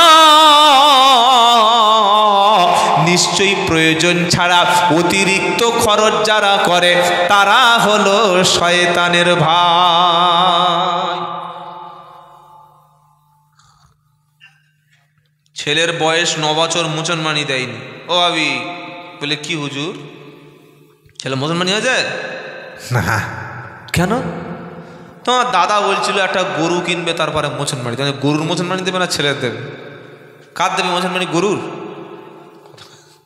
কার মুসলমানি হবে? ছেলের। তো ছেলের মুসলমানির সাথে গরুর কি সম্পর্ক? বললে না, আত্মীয় স্বজন মামা মামি আমার কটা ভাড়া ভাই আসবে, ওরা আশা করে আছে ছেলের মুসলমানি খাবে। ছেলের নাকি মুসলমানি খাবে, আর চামড়া টোকা খাবে নাকি? কি ছি ছি ছি ছি, তওবা তওবা। পুরো একটা ফালতু অনুষ্ঠান, ফজল অনুষ্ঠান। শরিয়াতে যেটা কাজ মুসলমান সেটা করবে না। ছেলেকে টাকা দিয়ে ভালো স্কুলে ভর্তি করো, ওদিকে হিম্মত নাই। ছেলেকে প্রথমে কোরআন শিখিয়ে নাও, হিম্মত নাই। ইমাম সাহেবের হাতে মাসে 200 টাকা করে দিয়ে ছেলে যাতে কোরআন শিখতে পারে, মেয়েটা যাতে নামাজ পড়তে পারে, সেজন্য মাসে 200 টাকা ইমাম সাহেবের দাও, ও দেবে না। ইমাম সাহেব এখানে আছে নাকি? কে? আপনি? মক্তব মাদ্রাসা বুঝে চলো তো, ক পয়সা করে দেয়? না না, মক্তবে ছেলের পয়সা দেয়? হ্যাঁ, ও সামান ফ্রি। মক্তব মানে ফ্রি। এটা শুধু এখানকার অপমান করছি না, তামাম ভারতবর্ষের অবস্থা এই। ছেলেকে ইংলিশ মিডিয়ামে দিয়েছে, মায়ের ড্রেসটা কি প্রত্যেক দিন যেন স্যারের সঙ্গে যেন ডেটিংয়ে যাচ্ছে। হাই হিল জুতো পরে, গলায় সোনার চেন পরে, ঠোঁটে লিপস্টিক দিয়ে, মাথার চুলটা ভাঁজ করে, স্মার্টফোনটা এরকম হাতে নিয়ে, নেল পালিশ দিয়ে, good morning sir, good morning sir, good morning sir. আমার ছেলে ভালো ক্লাস করেছে, কি মিষ্টি মিষ্টি কথা। আর স্বামী বলছে এই দেখো ওই জামাটা একটু করে দিও। হ্যাঁ, প্রত্যেক তোমার জামা দিয়ে যায়। স্যারের সঙ্গে ভদ্র ভাষায় কথা বলল, গুড মর্নিং স্যার, আমার বাচ্চাটা ভালো পড়ছে তো স্যার। আর স্বামীর সঙ্গে হ্যাঁ প্রত্যেক জামা কি কি কে? এই সংসারে শান্তি হবে? ছেলেকে ইংলিশ মিডিয়ামে পড়ালে মাসে দিলে 1000 টাকা, মেয়ে সায়েন্স পড়ে মাসে 1500 টাকা। মেয়েকে দিয়েছ ড্যান্সের স্কুলে। কিসের স্কুলে? জোরে বলো। ড্যান্সের স্কুলে। মেয়ে ড্যান্স শিখে 6 মাস কোর্স, 5000 টাকা। অগ্রিম দিতে হয়েছে 2000 টাকা। মেয়ে যখন ড্যান্স শিখে এসে পাড়ার ফাংশনে ড্যান্স করবে, মেয়ের বাপের মায়ের কবরের আযাব বন্ধ হবে। জোরে বলুন সুবহানাল্লাহ, বলুন সুবহানাল্লাহ। কে বললো? কে বললো? আর দড়িতে বেঁধে নিয়ে এসো। সুবহানাল্লাহ। আমার এলাকায় আছে মেয়েদের ড্যান্স শেখাচ্ছে, আল্লাহর কথা, মুসলমান, অবাক হয়ে যাবে। ভাই মেয়েটা কোরআন শরীফ, ও কোরআন শরীফ শিখে ভাই পরে হবে, ড্যান্সটা আগে হয়ে যাবে। কবরে গেছে মেয়ের বাপ, বললে ওঠ। ও মনে করেছে দাড়ি আছে, টুপি আছে, পাঞ্জাবি আছে। ফেরেশতা বলল ওঠ। বললে কি? বললে লুঙ্গি ড্যান্স হবে। বলে কেন আল্লাহ? বললে তোমার মেয়ে দুনিয়াতে ড্যান্স করে জমিন কাঁপাচ্ছে, এবার ফেরেশতারা কবরটা কাঁপিয়ে দেবে। কিয়ামতের দিন এই মেয়েটা ড্যান্স করে, এই মেয়েটা গান করে, এই মেয়েটা ছেলেদেরকে নাচিয়ে লক্ষ লক্ষ জেনার পাপ করেছে। এই মেয়েটা যখন কিয়ামতের দিন আল্লাহর সামনে বিচার হলো, আল্লাহ বলল তুমি হারাম কাজ করেছো কেন? মাথায় কাপড় দাওনি কেন? বুকের ওড়নাটা খুলে রেখেছিলে কেন? ভালো হট ড্রেস পরে পাড়ার ছেলেদের রাতের ঘুম কেড়ে ছিলে কেন? মেয়েটা বললে হা করে তাকিয়ে আছে, আল্লাহ মাথার কাপড় ফেললে পাপ হয়, চেহারা দেখালে পাপ হয়, ডান্স করলে পাপ হয়। এগুলো তো পাপ কোনোদিন বলেনি, মা কোনোদিন বলেনি। আল্লাহ যদি জানতাম এগুলো পাপ, এগুলো জাহান্নামের কাজ, আমি কোনোদিন এমন পাপের কাজ কখনো করতো না। এবার মেয়েটা আল্লাহর কাছে বাপের বিরুদ্ধে মামলা করবে। সেটা বলবো? বলতে বললে বলবো, অপারেশন করতে বললে কাটবো, কি বলবো? পারা নাম্বার 24, পৃষ্ঠা নাম্বার 19, লাইন নাম্বার 1, আয়াত নাম্বার 29, সূরার নাম হামিম সাজদা। এটা বলার পরে বিশ্বাস যদি না হয় তাহলে আর ওয়াজে কাজ হবে না। অকালাল্লাযীনা কাফারু রব্বানা আরিনাল্লাযাইনি আযাল্লানা মিনাল জিন্নি ওয়াল ইনস নাজআলহুমা তাহতা আকদামিনা লিয়াকুনা মিনাল আসফালিন। সেদিন জাহান্নামীরা আল্লাহর কাছে বলবে, রব্বানা ও আমার আল্লাহ, আরিনাল্লাদাইনি আদাল্লানা, কারা গোমরাহ করেছে, কারা জেনার কাজে উৎসাহ করেছে, কারা ড্যান্স করার জন্য সুযোগ করে দিয়েছে, কারা পরপুরুষের রাতের ঘুম নষ্ট করেছে, হাজার হাজার ছেলেকে জেনার পাপে নামিয়েছে, কারা আমাকে বাধা দিল না। আমি বেপরদায় বুক খুলে ঘুরতাম, পিঠের কাপড়টা সরিয়ে রাখতাম, হট ড্রেস পরেছিলাম, ছেলেদের সঙ্গে নোংরামি করেছে, আমি নামাজ জানতাম না, আমি কোরআন পড়তাম না, আমাকে নামাজ এবং কোরআন ইসলাম আল্লাহর হুকুম জানতে দেয়নি কারা? মানুষ এবং জিনদের মধ্য থেকে দেখিয়ে দাও। আল্লাহ বলবে দেখবি, বলে আল্লাহ দাও দাও মালগুলো দাও দাও, ধরবো আগে। হ্যাঁ তোর বাবা সাই দেখ দেখ দেখ দেখ তোর বাবা, হয় তোর মা আসছে দেখ, ওদের জিজ্ঞাসা কর। ছুটে গিয়ে বাপের বুক, তখন তার জামা নাই, কি কিয়ামতের দিন জামা আছে, ড্রেস আছে, বাপের গলা ধরে টেনে এনে মাটিতে হিঁচড়ে ফেলে লাথি মারছিল, আমার মেয়ের একদম পা দিয়ে মারিয়ে চেপটে করে সব জাহান্নামে চলে যাবে। বললে হুজুর বড্ড বাড়াবাড়ি হয়ে যাচ্ছে না এই কথাগুলো? কোরআনে লেখা আছে রব্বানা আরিনাল্লাদাইনি, ইমাম সাহেব বসে আছে, জিজ্ঞাসা করুন রব্বানা আরিনাল্লাদাইনি আদাল্লানা, ও আল্লাহ, কারা নামাজ পড়তে বলেনি, পর্দা করতে বলেনি, হালাল খাদ্য খেতে বলেনি, গান শুনতে নিষেধ করেনি, অন্য ছেলেদের নিয়ে পার্কে গিয়ে বসে থাকতাম মানা করতো না, টিউশনি যাওয়ার নাম করে আমি খারাপ কাজ করতাম, আমি বেটা ছেলে ছিলাম, আমার মসজিদে বাপ ডেকে নিয়ে যায়নি, বন্ধুদের পাল্লায় পড়ে মদের বোতল ধরেছিলাম, গাঁজা খেয়েছিলাম, মানুষ খুন করতাম, অন্যায় করতাম, আমার বাপ মা নিষেধ করেনি, কারা আমাকে মানা করেনি, দেখিয়ে দাও। আল্লাহ বলবে দেখিয়ে দিলে কি করবি? ওই যে নাজআলহুমা তাহতা আকদামিনা লিয়াকুনা মিনাল আসফালিন, পায়ের তলায় ফেলে পিষে সব কটার জাহান্নামে চলে যাবে। এবার বুঝুন, এবার আপনি বুঝুন মেয়েকে ছেলেকে কি বানাবেন। আর যারা ছেলেকে মেয়েকে শিক্ষিত বানিয়েছে, লেখাপড়ার শিক্ষা দিয়েছে, ভদ্র বানিয়েছে, পরেশগার বানিয়েছে, এমনও মা সমাজে আছে, এমনও আমার যুবতী বোন আছে, রাস্তায় বার হলে পরপুরুষ দেখলে মুখ নিচু করে, পরপুরুষ দেখলে মাথাটা নিচু করে, পরপুরুষ দেখলে সাইড থেকে যায়, মাথার চুলটা খুলে কাউকে দেখায় না, নিজের ফোন নাম্বারটুকু দূরের কথা নিজের ফোন পর্যন্ত ব্যবহার করে না। আর কিছু কিছু জলসায় দেখি শুধু ফোন নাম্বার বিতরণ হয়েছে, এই নে, প্রয়োজন থাকলে ফোন করবি, না থাকলে এমনি এমনি করবি, করার প্রয়োজন না থাকলে তাও করবি। বলছে আমার বউ আছে, বললে বউ আছে কি, আমার সঙ্গে টাইম পাস করবি। কত বড় হারামি ছানা, একবার চিন্তা কর। নবীর হাদিস, কিয়ামতের পূর্বে একটা পুরুষের পিছনে 50টা জুটবে। কটা? জোরে বলুন। একটা পুরুষের পিছনে 50টা নারী ঘুরবে। বললে হুজুর কই আমাদের তো ঘরে না। ঘরে না? কলকাতায় গিয়েছেন পার্ক স্ট্রিটে, যেদিন এই 25শে ডিসেম্বর ছিল বড়দিন, গিয়েছেন কোনো দিন? কথা বলে না।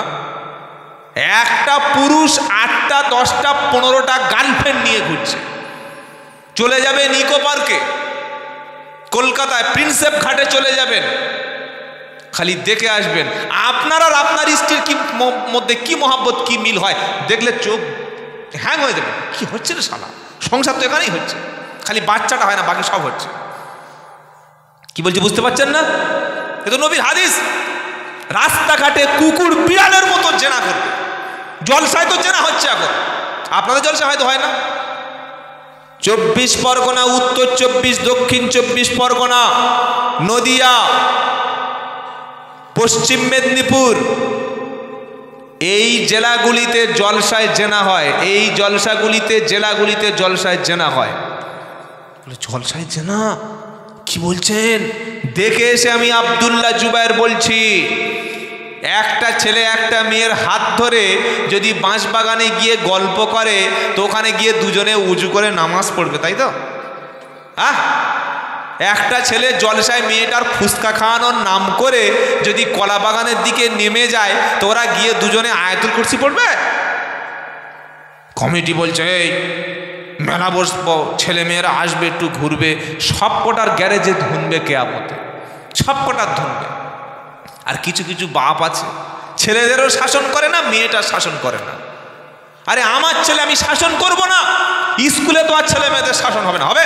ও তো চাবুক, সরকার অনেক আগে ছেলেদের স্যারেদের চাবুক কেড়ে নিয়েছে, স্কুলে চাবুক কেড়ে নিয়েছে।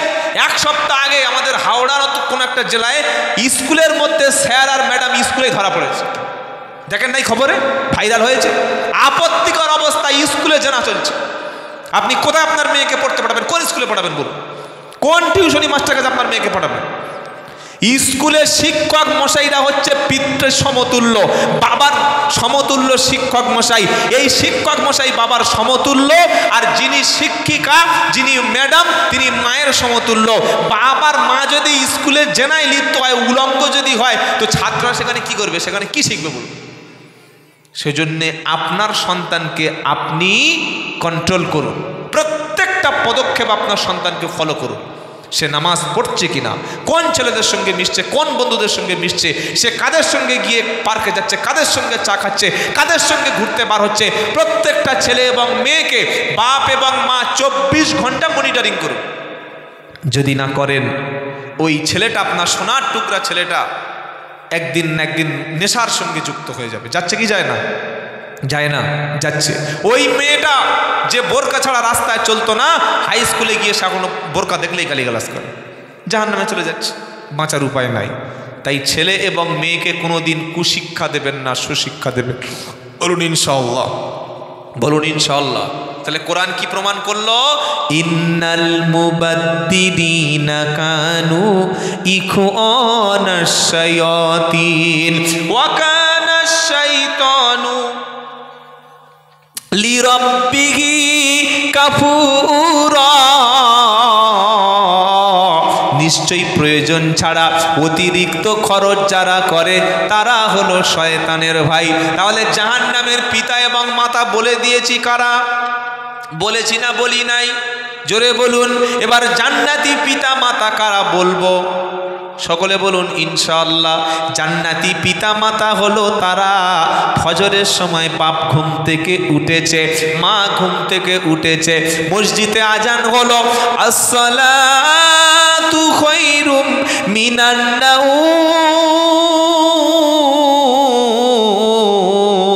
আজান যখন হয়ে গেল, বাপ মা যখন ঘুম থেকে উঠে গেল, বাপ ছুটে চলে গেল মসজিদে, 2 রাকাত সুন্নাত পড়ল, 2 রাকাত ফরজ নামাজ পড়ে এইবার বাপ মসজিদে কোরআন শরীফ নিয়ে পড়তে শুরু করলো, সূরা রহমান, সূরা মুলক, সূরা ওয়াকিয়া শুরু করলো। আর মা এদিকে বাড়ি থেকে ফজরের সময় ঘুম থেকে উঠে 2 রাকাত সুন্নাত, 2 রাকাত নামাজ পড়ে এবার সেলফ থেকে, তাক থেকে কোরআন মাজিদ পেড়ে নিল। এবার মা বসে কিবলার দিকে মুখ করে বলছে, আউযু বিল্লাহি মিনাশ শাইতানির রাজিম, বিসমিল্লাহির রহমানির রহিম। শুনছেন আপনারা? ঘুমাচ্ছেন নাকি? এবার মা পড়তে শুরু করেছে, ইয়াসিন ওয়াল কুরআনিল হাকীম ইন্নাকা লামিনাল মুরসালিন আলা সিরাতিম মুস্তাকিম তানজিলাল আজিজির রহিম লিতুনদিরা কওমান মা উনদিরা আবাউহুম ফাহুম গাফিলুন লাকাদ হাক্কাল কওলু আলা আকসারিহিম ফাহুম লা ইউমিনুন। জোরে বলবেন না সুবহানাল্লাহ? গল্প শোনাচ্ছি নাকি? কোরআন একটা অক্ষর পড়লে সঙ্গে সঙ্গে 10 নেকি। জোরে বলুন সুবহানাল্লাহ। শুনলেও নেকি আছে না নাই? পড়লে নেকি, শুনলে নেকি, পড়লে নেকি, শুনলে নেকি, দেখলে নেকি হয়।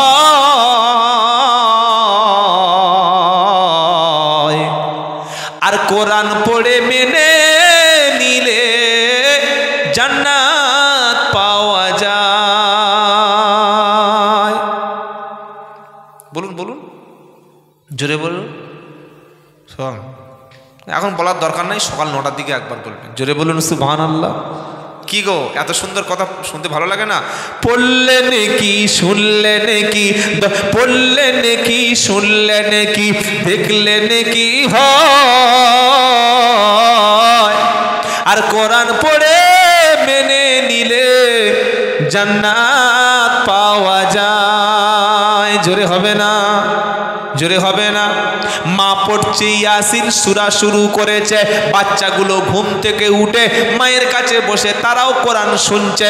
আমার আল্লাহ বলছে ফেরেশতারা, যে বাড়িতে কোরআন দিয়ে দিনটা শুরু হলো, ইয়াসিন দিয়ে শুরু হলো, আমার নবী সাল্লাল্লাহু আলাইহি সাল্লাম বলে, আল্লাহর নবী বলেছেন সূরা ইয়াসিন যে ব্যক্তি একবার পড়বে আল্লাহ তাআলা তার আমলনামায় 10 খতম কোরআন শরীফের সওয়াব লিখে দেবে। ক খতম? চুরে বলো। আপনার আব্বা মারা যাচ্ছে, আপনার শ্বশুর মারা যাচ্ছে, এত বড় রসগোল্লা নলেন গুড়ের, বাবা আওয়াজ খাও। সে লোকটা মরছে কোথায়, কানের কাছে একটু কলেমা পড় বসে বসে, তার একটু কাছে গিয়ে আল্লাহর কালাম থেকে কিছু পড়ে ফু দে, রসগোল্লা খা। ছাগল কথাকার। যখন বেঁচে ছিল কোনোদিন খাইয়েছ? বেঁচে থাকা অবস্থায় বাপের ভাত দেয় নাই, শ্বশুর সারা জীবন বেঁচে ছিল কোনোদিন একটা মিষ্টি কিনে দেয় নাই, শ্বশুর মরণের সময় হয়ে এসছে, এবার নাটক শুরু করেছে, ড্রামা। কারণ সকলে বলবে দেখেছো কি জামাই রে বাবা, বড় জামাইটা মির্জাফর জানিস, শ্বশুর মরে যাচ্ছে মিষ্টি আনেনি। এই জন্যে নলেন গুড়ের 10 টাকার মাল 20 পিস এনে শ্বশুর খাবে না। ওই সময় খাওয়ার সময় না মরার সময়? আরে বলছেন না কেন? মরার সময়। মরার সময় কানের কাছে ইয়াসিন পড়লে হয়তো আল্লাহ মরণের কষ্টটা কমিয়ে দিতে পারেন। সুবহানাল্লাহ বলুন। মরণের সময় যদি কেউ, আল্লাহর নবী বলেছেন তোমরা মরণের আগে মৃত্যুর পূর্ব মুহূর্তে মুমূর্ষ ব্যক্তির কাছে বসে বসে কলেমা শোনাও, নট কলেমা পড়াও। কি বললাম বুঝতে পারলেন না? কলেমা শোনাও, কলেমা পড়াও না, কলেমা শোনাও। কেন শোনাতে বলেছে? একজন ব্যক্তি মারা যাচ্ছে, ধরুন সেই হারুনের মা মারা যাচ্ছে, আর বাড়ির মেয়েরা বসে বসে কাঁদছে। না, ওটা কান্নার সময় নয় ভাই। ওই সময় 3-4 জন বসে বসে ওই অসুস্থ ব্যক্তির কাছে বসে কলেমা শোনাবে। লা ইলাহা ইল্লাল্লাহ, জোরসে বলো, লা ইলাহা ইল্লাল্লাহ, লা ইলাহা ইল্লাল্লাহ, লা ইলাহা ইল্লাল্লাহ মুহাম্মাদুর। এইটা বারবার শোনাবে। ওই অসুস্থ ব্যক্তিটা যদি একবার মুখ দিয়ে শেষ কথা বলে লা ইলাহা ইল্লাল্লাহ, আল্লাহ তাআলা এই অসুস্থ ব্যক্তির পাপটা মাফ করে দিয়ে আল্লাহর দয়ার জান্নাত তিনি দান করে দেবে। আর নলেন রসগোল্লার গুড়, রসগোল্লার নলেন গুড়ের রসগোল্লা, লাল মাল একটা 15 টাকা 20 টাকা পিস। সবে গলার কাছে হুলকুমের কাছে এসে শ্বাসকষ্ট শুরু হয়েছে, বাবা গো পানি দাও। সেই সময় 20 টাকার নলেন গুড়ের মাল ভিতরে দিয়ে আঙুল দিয়ে ঠেসে দিয়েছে, মরে গেছে। ও জোর করে মেরে দিয়েছে, তাই নাই? এই ওর কলেমাটা পড়, কোরআন শরীফটা পড়, ওর কাছে একটু ইয়াসিনটা পড়, ও সব হুঁশ নাই। বেঁচে কি 2 ঘন্টা থাকতো, এমন গুড় দিয়েছে মাল এমনি জাম হয়ে গেছে, রাস্তা বন্ধ, তার পাইপ জাম করা গেছে। কি দিয়েছে না, তাই নাই? এটা নিয়ম। হ্যাঁ, সবচাইতে মানুষের কষ্টটা হয় মরণের কষ্ট। বাবাজিরা, আল্লাহ ভাইয়েরা, কি কষ্ট হয়? ফালাউলা ইদা বালাগাতিল হুলকুম ওয়া আনতুম হিনাইযিন তানজুরুন ওয়া নাহনু আকরাবু ইলাইহি মিনকুম ওয়ালাকিন লা তুবসিরুন। 27 নম্বর পারা 16 নম্বর পৃষ্ঠা 3 নম্বর লাইনে 83 নম্বর আয়াত, সূরার নাম ওয়াকিয়া। ফালাউলা ইদা বালাগাতিল হুলকুম, আল্লাহ বলছেন তোমাদের মৃত্যুটা যখন গলার কাছে চলে আসবে, হাত যখন সেলাইন নেবে না, মুখে ওষুধ দিচ্ছে কাজ হচ্ছে না, কপাল যখন ঘেমে যাচ্ছে, যখন আর মুখে মুখে ভাষা নাই, চোখে জাল পড়ে গেছে। ইমানদার ব্যক্তির একটা আলামত বলে যাচ্ছি শোনেন, যদি কোনো মানুষের মৃত্যুর সময় কপালটা ঘেমে যায়, বুঝতে হবে মৃত্যুটা হয়েছে তার ঈমানি অবস্থায়। সুবহানাল্লাহ বলবেন? থাক থাক, বলে বেকার কষ্ট দিয়ে লাভ নেই, আমি বলি। মরণের সময় কপালটা ঘেমে যাবে, আর কি হবে? নিজের থেকে সে কলেমা পড়ার চেষ্টা করবে। বলুন সুবহানাল্লাহ। বাবাজিরা, আল্লাহ ভাইয়েরা, আমার সোনামণি মা বোনেরা যারা বসে আছেন কোরআন শুনছেন, আমি যদি কলেমার রাস্তার উপর না চলি, নামাজের রাস্তার উপরে না থাকি, মরণের সময় আমার মুখে কলেমা আসবে? আমার মুখে তো হিন্দি গান আসবে, আমার মুখে তো সিরিয়ালের নাম আসবে, আমার মুখে তো নায়ক নায়িকার নাম আসবে। আর আমি যদি দিনে কলেমা পড়ি, নামাজ যদি ট্রেনিং করি, আমার বাড়িতে যদি দিন থাকে, আর মরণের সময় আমার জবান থেকে কলেমা জারি হয়ে যাবে। জোরে বলুন। আল্লাহ কি বলছে? ফালাউলা ইদা বালাগাতিল হুলকুম ওয়া আনতুম হিনাইদিন তানজুরুন ওয়া নাহানু আকরাবু ইলাইহি মিনকুম ওয়ালাকিল্লা তুবসিরুন। চক্ষু যখন বন্ধ হবে, হাত যখন থামবে না, কপাল যখন ঘেমে যাবে, মুখে ভাষা থাকবে না, মিষ্টি পাশে দেবে মুখে, ও মিষ্টি ভিতরে যাবে না। ডাক্তার বলবে সেলাইন খুলে ফেলো, আর বেশিক্ষণ বাঁচবে না।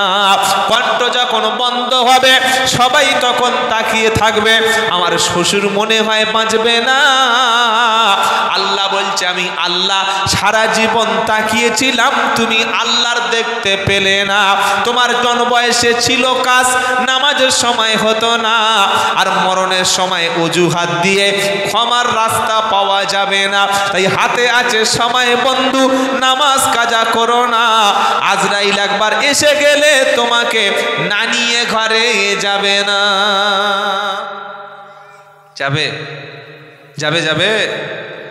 এসে দেখছে রাত্রেবেলা কানে ব্লুটুথ দিয়ে হিন্দি গান, কি মজা করে শুনছে। আজরাইল বলছে ঠিক আছে শুনে নে, কালকে আসবো। তাই তো নাকি? হ্যাঁ, ওরকম সিস্টেম আছে। এসে দেখছে স্বামী স্ত্রী দুজনে উলঙ্গ হয়ে নাপাক অবস্থায় বেলা 9টা পর্যন্ত শুয়ে আছে। আজরাইল এসে বলছে তওবা তওবা তওবা, এই তোরা একটু ঠিক হয় না, আমি বিকেল 4টার সময় আসছি। আসবে তো? আসবে? আসবে না। আসবে আর বলবে চল, কোনো সুযোগ নাই। ডেকে আনি, একটু দেরি কর, গোসল করি, নামাজ পড়ি, সুযোগ দেবে না। ধরবে আর কথা বলার সময় নাই, কথা বলার সুযোগ দেবে না, বাপ বলতে দেবে না। তার নাম হচ্ছে মালাকুল মাউত। বাপ বলতে, বাবা চুপ কর, এখন বাপ চলবে না, এখন চল উপরে চল। তার নাম কি? মৃত্যু। তৈরি আছেন তো? তৈরি আছেন মরণের জন্যে? ইনশাল্লাহ বলেন। হ্যাঁ তৈরি আছে। কি তৈরি আছে সে বোঝা যাচ্ছে। আল্লাহ আমাদের সকলকে মৃত্যুর প্রিপারেশন নেওয়ার তৌফিক দেন। বলুন আমিন। মৃত্যুর জন্য তৈরি থাকবেন কি? 5 ওয়াক্ত নামাজ ইনশাল্লাহ বলেন। ইনশাল্লাহ 5 ওয়াক্ত নামাজ, কাপড়টা পাক রাখবেন, পেশাব করবেন, পানি নেবেন, নাপাক হয়ে গেলে গোসল করে নেবেন, মিথ্যা বলবেন না, কোনো দিন জেনে শুনে কোনো মানুষের গীবত করবেন না। এই কাজটা সবচাইতে বাড়ির মেয়েরা বেশি করে। কি কাজ? 4টে মেয়ে যদি এক জায়গা হয়, তখন বাড়ির বউরা কি বলবে? আমার দুর্ভাগা কপাল, আমার সব ভালো, কিন্তু শাশুড়িটা পুরো ফেরাউনের মা। কি বুঝলেন? আরেকটা বউ বলছে তোর দুঃখ তুই রাখ, আমার শাশুড়ি সে তো আবু জাহেলের খালা, সে এক ডেঞ্জারাস মাল, শাশুড়ির নামে চালাচ্ছে। কি বুঝলেন? গীবত। আর কোরআন কি বলছে, নবী কি বলছে? আল গীবাতু আশাদ্দু মিনাজ জিনা। গীবত পরনিন্দা হলো জেনার চাইতে বড় অপরাধ।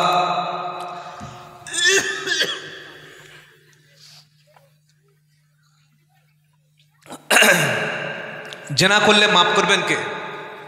জোরে বলেন। আল্লাহ। কে মাফ করবে ভাই? কিন্তু গীবত করলে, যার পিছনে আপনি তার দোষটা বর্ণনা করেছেন। যতক্ষণ ওর হাত ধরে ক্ষমা না চাইবেন আমার আল্লাহ ক্ষমা করবে না। এই পাপটা যেন মাথায় থাকে। অধিকাংশ মুসলমান এই পাপের কারণে শাস্তি পাবে। নবী সাল্লাল্লাহু আলাইহি ওয়াসাল্লাম বলেন, মানুষের জবান মানুষকে জাহান্নাম পর্যন্ত নিয়ে যায়, মানুষের জবান আবার জান্নাত পর্যন্ত নিয়ে যায়। ফজরের নামাজ পড়ে মসজিদ থেকে বার হলো, চায়ের দোকানে বসে গীবত গিল্লা শুরু হলো, মানুষের সামনে এবং পিছনে নিন্দা করে, তাদের ঠিকানা হলো জাহান্নাম। তাদের ঠিকানা কোথায়? দোষ বর্ণনা করা লোক সমাজে আছে না? একটা যদি কিছু পেয়েছে কেউ, এই হাকিম ওর মতো ছেঁচড়া আছে পৃথিবীতে, এর ওই ক্ষতি করেছে, ওর ওই ক্ষতি, এই বলতে বলতে বলতে বলতে পুরো 2 ঘন্টা শেষ। এবার এই হাকিম আসছে, আসসালামু আলাইকুম ভাই, ভালো আছিস? চা খাও, চা খাও। লাল চা খাবে না দুধ চা খাবে? তার 2 ঘন্টা বাঁশ দিয়ে চা খাওয়াচ্ছে। কেরম বড় শয়তান চিন্তা কর। এরকম লোক আছে না? নাই। সামনে ভালোবেসে পিছনে বাঁশ দেয়, আছে না? এ পাকা জাহান্নামী। ওয়াইলুল লিকুল্লি হুমাযাতিল লুমাযা আল্লাযী জামাআ মালা ওয়া আদ্দাদা ইয়াহসাবু আন্না মালাহু আখলাদা কাল্লা লায়ুমবাদান্না ফিল হুতামা ওয়া মা আদরাকা মাল হুতামা। ধ্বংস তাদের জন্যে, জাহান্নাম তাদের জন্যে যারা সামনে পিছনে নিন্দা করে। 2টো লোক এক জায়গায় হলে লোকের নামে গীবত করতে শুরু করে। 2টো মেয়ে এক জায়গায় হলে স্বামীর নামে গীবত, শাশুড়ির নামে গীবত শুরু করে, মিথ্যা মিথ্যা করে সমাজে বলে। আবার শাশুড়িরা সুযোগ পেলে গ্রামে নিজের বৌমার নামে নিন্দা করে। আছে না? আছে না? নাই? আমার বৌমা কপাল খারাপ, ছেলেটা খুব ভালো ছিল, আগে ছেলেটা কি সুন্দর আমার কথা শুনে চলতো, কিন্তু বিয়ের পরে মালটা পাল্টি মেরেছে, এখন পুরো বউয়ের কথা শোনে। আমার ছেলেটার মনে হয় আমার বউ জাদু করেছে। কি করেছে? জেরে বলো। পাড়ার মেয়েদের কাছে বলছে খবরদার, আমার বউয়ের মতো ডাইনি কেউ নাই। আর সামনে মেয়েটাকে বলছে তুই আমার ছেলেটা ধ্বংস করে দিয়েছিস। কোরআন শোনাচ্ছে ওয়াইলুল লিকুল্লি হুমাযাতিল লুমাযা ওয়াইলুল লিকুল্লি হুমাযাতিল লুমাযা আল্লাযী জামাআ মালা ওয়া আদ্দাদা। ধ্বংস তাদের জন্যে সামনে এবং পিছনে যারা নিন্দা করে। আর কি কাজ করে? আল্লাযী জামাআ মালা ওয়া আদ্দাদা। মাল খালি জমা করে আর শুধু খালি গণনা করে, খায় না, দান করে না। আছে না? নাই? খায় না, ভালো জীবনে খাবে না, দানও করে না। কেউ ওর কাছে হাত পাতলে, আমার হাতে টাকা আছে, আমার এখন অভাব চলছে, তো হাতে কারোর টাকা থাকে? টাকা তো পকেটে থাকে, ক্যাশ বাক্সে থাকে, ব্যাংকে থাকে। কি ভাই থাকে? কি থাকে না? জীবনে দান করে না, মসজিদে গিয়ে দান করে না। 500 টাকা দিয়ে 499 টাকা কোটো থেকে তুলে নিয়েছে। কত টাকা দিচ্ছে? 1 টাকা দান করে। ফকির এসে বলছে 2টো ভাত দিবি, 3 দিন খাইনি, 4 দিন। তোমাদের খালি খাইনি করে, কি করে না? এই অভ্যাস যেন না থাকে। গরিব, মিসকিন, এতিম, দুস্থ, অসহায় যে হাত পাতবে খাওয়া দেবো। সুবহানাল্লাহ বলেন। আপনি যত বেশি মানুষকে খাবেন তত আল্লাহ আপনার রুজিতে বরকত দেবে। সুবহানাল্লাহ। আর যত বেশি কৃপণ হবেন, ওই যে আল্লাহ বলে দিয়েছে কি, আল্লাযী জামাআ মালা ওয়া আদ্দাদা ইয়াহসাবু আন্না মালাহু আখলাদা। মাল শুধু জমা করে, মাল শুধু টাকা গণনা করে, খায় না, দান সদকা করে না, আর মনে করে আল্লাযী জামাআ মালা ওয়া আদ্দাদা ইয়াহসাবু আন্না মালাহু আখলাদা, মনে মনে করে মাল সম্পত্তি সবগুলো সারা জীবন আমার সাথে থাকবে, মনে মনে করছে।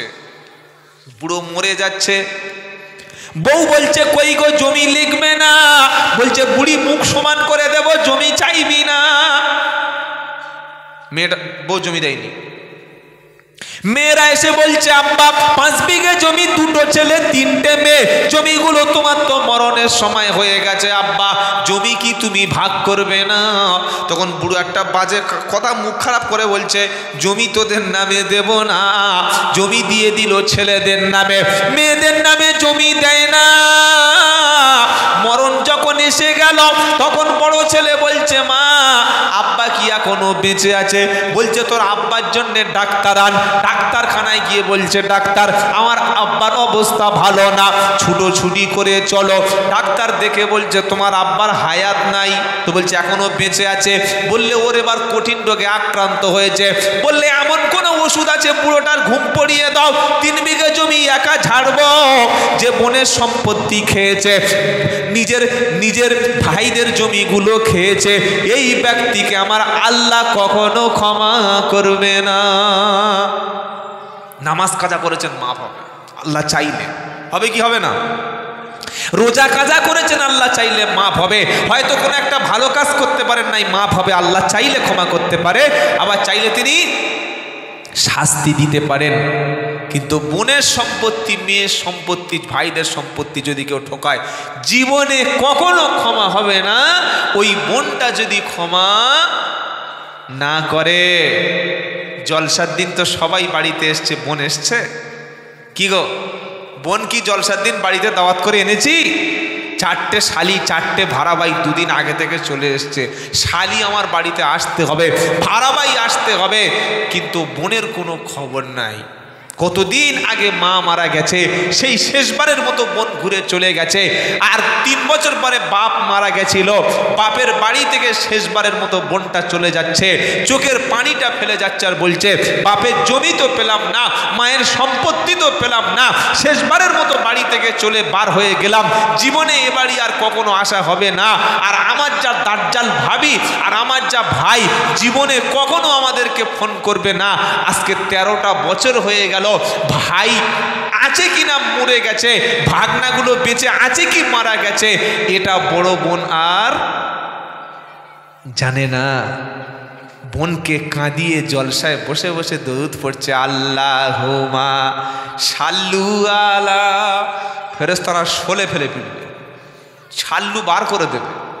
মুসলমান শালি চিনতে পেরেছে, চিনুন, শালিকে খাওয়ান না, শাশুড়িকে খাওয়ান না, মায়ের পেটে বোনের সঙ্গে সম্পর্ক নষ্ট করবেন না। কত বেঈমান লোক শুধু মেয়ের কারণে জাহান্নামে যাবে, মেয়ের জমি দেয় নাই। এরকম লোক সমাজে আছে না নেই? মেয়েদের জমি দেয় না, বলছে মা তো যেন দোয়া, তো কে দোয়া করতে বলেছে? কে তো দোয়া করতে বলেছে? তাদের জমি, তারা যেমন ধান জমির অংশ পাবে, আপনার ভিটা বাস্তু জমি থেকে যতটুকু অংশ সেটা আপনার বোনের দিতে হবে। বাপের যদি 10টা গাছ থাকে 2-2 করে ভাগ হবে। 5টা পুকুর যদি থাকে, এই পুকুরটা ছেলে এবং মেয়ে শরিয়াতের যে অংশ সমানভাবে দিতে হবে। ছেলে খেলা ব্যাপার। সারা জীবন লোকের বাঁশ দিয়ে মেয়েদের জমি দেয় নাই, বুড়ো বয়সে হজে গিয়ে কাবা শরীফ ধরে বলছে আল্লাহ জান্নাত দিও। জান্নাত তোর বাপের কি রিজার্ভ করা মাল? এই বাবাজিরা, এজন্য সকলে বলুন আমি আমার বোন, আমার স্ত্রী, আমার মেয়েকে ঠকাবো না, বলুন ইনশাআল্লাহ।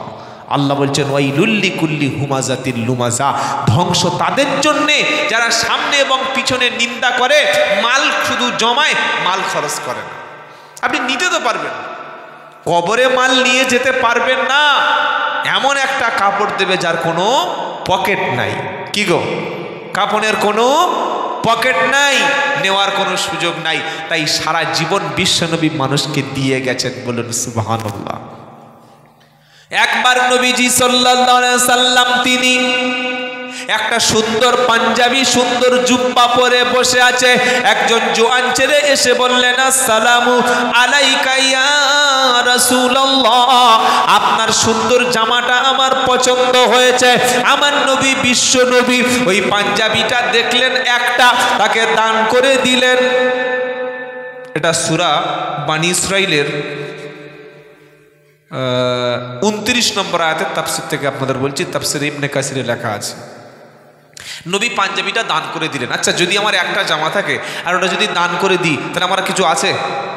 আরে বলছেন না কেন? আসরের আজানের ওয়াক্ত হয়ে গেল, বেলাল এসে আজান দিল, আল্লাহু আকবার আল্লাহু আকবার আল্লাহু আকবার আল্লাহু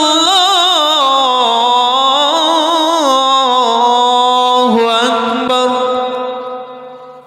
আজান দিয়ে কিন্তু আগে কোনোদিন নবীর যুগে মাইকে অ্যানাউন্স হতো না।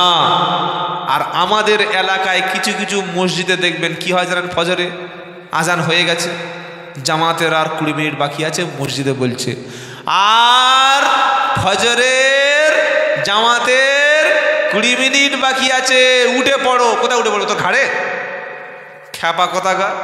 তো এটা যদি বলবে তো আজান দিলে কেন? কি বলছি বুঝতে পারছেন না?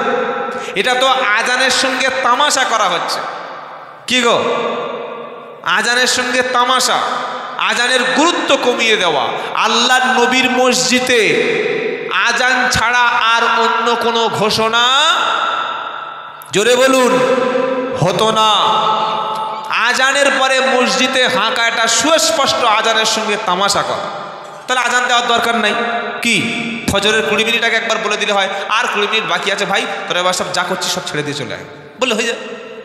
তা আজান দেবে কেন? আজান দিয়েছে, আবার 20 মিনিট বাকি আছে, সব উঠে পড়ো, ওর ঘাড়ে উঠে পড়বে। কি গো? আল্লাহর ঘর মসজিদে অন্য কোনো অ্যানাউন্স করার অধিকার নাই। নবীর যুগে একজন লোকের উট হারিয়ে গেল, উট ক্যামেল তো হারিয়ে গেছে। নবীর কাছে বলছে, হ্যাঁ আল্লাহর নবী, কোথাও বলা কোয়া কিছু নেই। নবীর যুগে তো মাইক ছিল না, ওই মিনার উপরে উঠে বলছে আমার একটা উট হারিয়ে গেছে। আল্লাহর নবী বললেন যেন ওর উটটা আর খুঁজে না পায়। কি বুঝতে পারলেন? ওর উটটা যেন খুঁজেই না পায়। কারণ মসজিদ কোনো ব্যক্তিগত স্বার্থে ব্যবহার করা যাবে না। নিজের মোবাইল হারিয়ে গেছে, আসরের নামাজ পড়ে সব লোক বাড়ি চলে গেছে, পকেটে মোবাইলটা কখন পকেট থেকে উজুখানায় পড়ে গেছে, বা বাড়ি থেকে সেই ওই শোকেসের মধ্যে ভিতরে বা ব্ল্যাঙ্কেটের মধ্যে মোবাইল আছে, ফোন সাইলেন্স করা আছে, ফোন করেই যাচ্ছে, ফোন তোলেন না, আসরের সময় ছুটে মসজিদে গেছে। বিশেষ ঘোষণা, একটা ওপো প্রো ফোন হারিয়ে গেছে, যদি কোনো ভাই পেয়ে থাকো দয়া করে দিয়ে দেবে। ফোন পেলে আর কেউ তোমার দেবে মনেই হয় নাকি?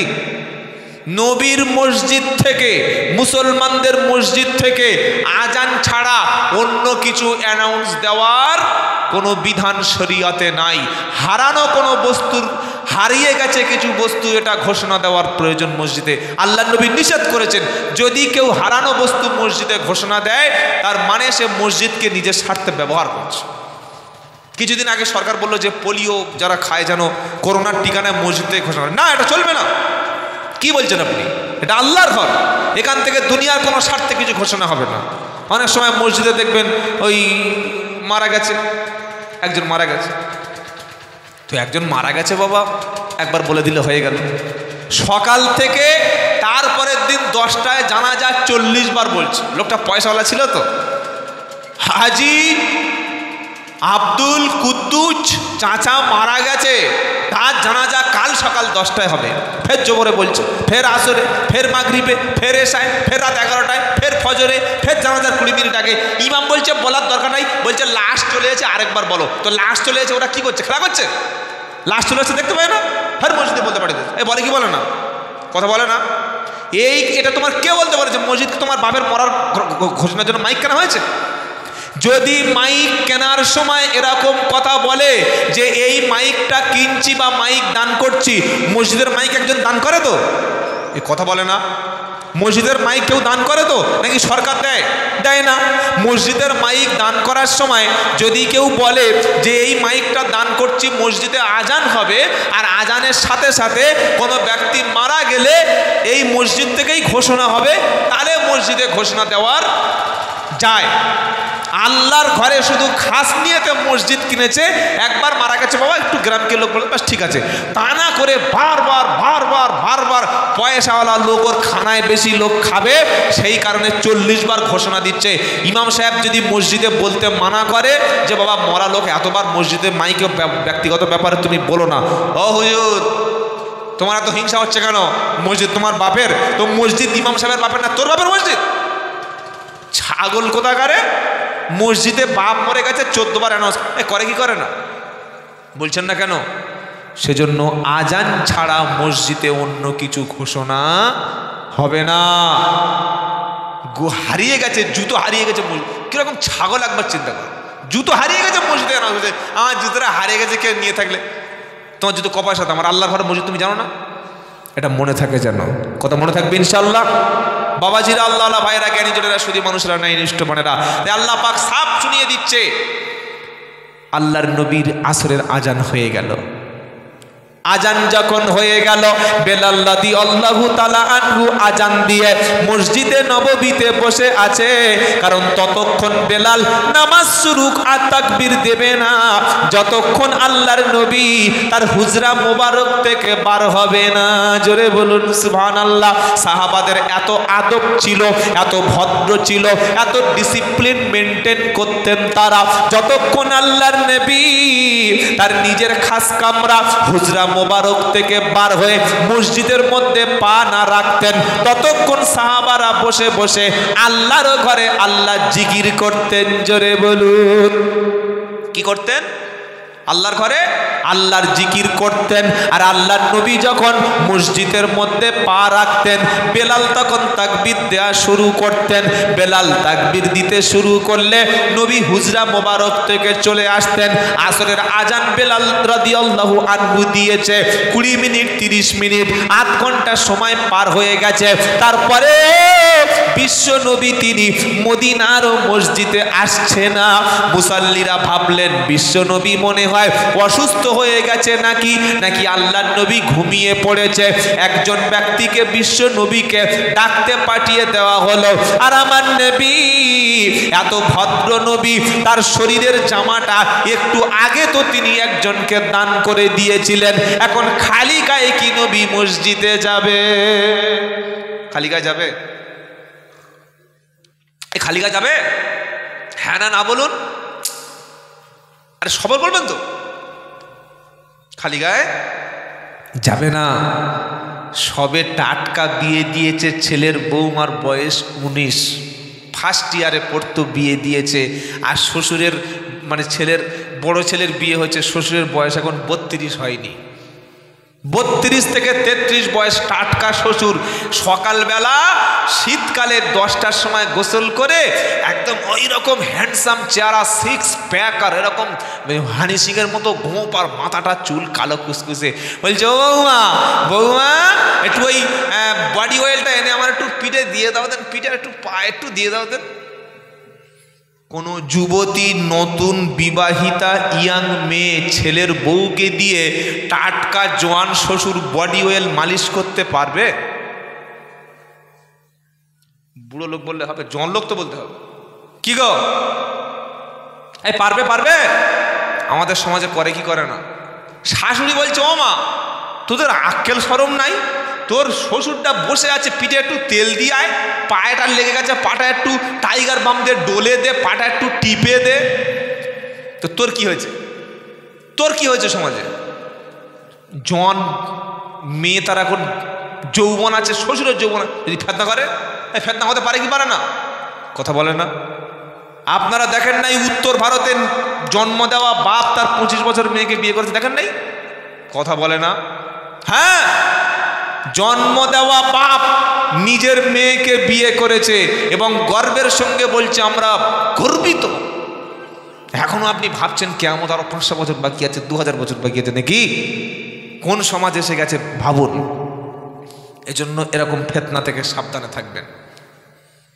শ্বশুরকে তার পুত্রবধূ, হ্যাঁ শ্বশুর বৃদ্ধা লোক, বুড়ো মানুষ, নড়তে পারে না, শরীরে কোনো তাগত নাই, গালে পানি দিচ্ছে, গড়িয়ে যাচ্ছে, হা করে শুয়ে আছে, বাড়ির মেয়েরা গিয়ে একটু পায়েটা একটু ম্যাসেজ করে দিচ্ছে, একদম জোয়ান শ্বশুর দুপুরে শুয়ে আছে, বলে একটু বডি অয়েল দিয়ে এসো। বডি অয়েল দিতে পারে, কোথাও তেল দেবে ভালো করে বুঝে দেবো। ছি ছি ছি ছি, তাও বাস্তা এগুলো চলে। বলছে একটু নোকটা কেটে দাও, শ্বশুরের নোক কেটে দেবে, শাড়ি কেটে দেবে। আল্লাহ আমাদের এই সমস্ত ফেতনা থেকে মাফ করুক, সকলে বলুন আমিন, জোরে বলুন আমিন। বেটা ছেলে হাফ প্যান্ট পরে ঘুরছে রাস্তায়, আর মেয়ে ছেলে তার যুবক ভাইদের সামনে একটা গেঞ্জি আর একটা প্যান্ট পরে ভাইদের সামনে ঘুরছে। লজ্জা শরম হায়া ধুয়ে মুছে সব সাফ হয়ে গেছে। ইয়ং মেয়েটা ভাইদের কাছে কোন আক্কেলে এরকম দেশ পরে ঘোরে? ওর আক্কেল শরম নাই, মাথা ওর মা নাই, বাপ নাই, মাথায় কাপড় দিতে পারে না? ছি ছি ছি ছি ছি, মা কিচ্ছু বলে না, বাপ কিচ্ছু বলে না, ভাইও কিছু বলে না। কি গো, এটা চলে? আল্লাহ নবী সাল্লাল্লাহু আলাইহি সাল্লাম এত ভদ্র, বেটা ছেলে যদিও তার শরীরটা নাভি থেকে হাঁটু পর্যন্ত বেটা ছেলের ঢেকে রাখা ফরজ, কোনো বেটা ছেলে যদি নাভি থেকে হাঁটু পর্যন্ত ঢেকে নেয় তার ফরজটা ঢাকা হয়ে গেল, সতর ঢাকা হয়ে গেল। কোনো বেটা ছেলে যদি খালি গায়ে থাকে পাপ নাই, তবে এটা কিন্তু ভদ্রতার খেলাপ, এটা তাকওয়ার অভাব।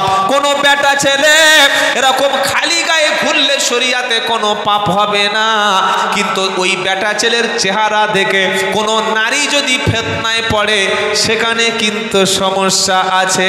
আল্লাহ নবী সাল্লাল্লাহু আলাইহি সাল্লাম এত ভদ্র ছিলেন, কখনো খালি মাথায় পেশাব করতে যেতেন না, কখনো খালি মাথায় খাবার তিনি খেতেন না, জনসমক্ষে তিনি খেতেন না।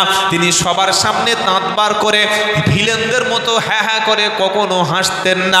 নবীজি কোনো ব্যক্তির পার্সোনাল লাইফ নিয়ে কখনো আলোচনা সমালোচনা করতেন না। হাঁটুর উপরে কাপড় তিনি বিনা কারণে জীবনে কখনো তুলতেন না। নবী সাল্লাল্লাহু আলাইহি সাল্লাম এত ভদ্র নবী, শুধুমাত্র গায়ে কোনো পাঞ্জাবি নাই, ঘরের মধ্যে চুপ করে বসে আছে। একজন সাহাবা গিয়ে বললেন, হুজুর বেলাল তো আজান দিয়েছে অনেকক্ষণ, 30-35 মিনিটের চাইতে হয়ে গেছে, আসরের নামাজ কি আপনি পড়বেন না? নবী সাল্লাল্লাহু আলাইহি সাল্লাম বললেন, সাহাবা আমি তো নামাজ পড়তে যাব, কিন্তু যে পাঞ্জাবিটা পরে যাব ওই পাঞ্জাবিটা একজনকে আমি দান করে দিয়েছি, এখন পরে যাওয়ার মতো পাঞ্জাবি আমার কাছে নাই। এমন পরিস্থিতি যখন তৈরি হলো, আল্লাহ তাআলা জিবরাইলকে পাঠিয়ে এই সমস্যার সমাধান করে দিল। জোরে বলো সুবহানাল্লাহ। জিবরাইল এসে বললেন, ওয়ালা তাজআল ইয়াদাকা মাগলুলাতান ইলা উনুকিকা ওয়ালা তাবসুতুহা কুল্লাল বাসতি ফাতুকউদা মালুমাম মাহসুরা।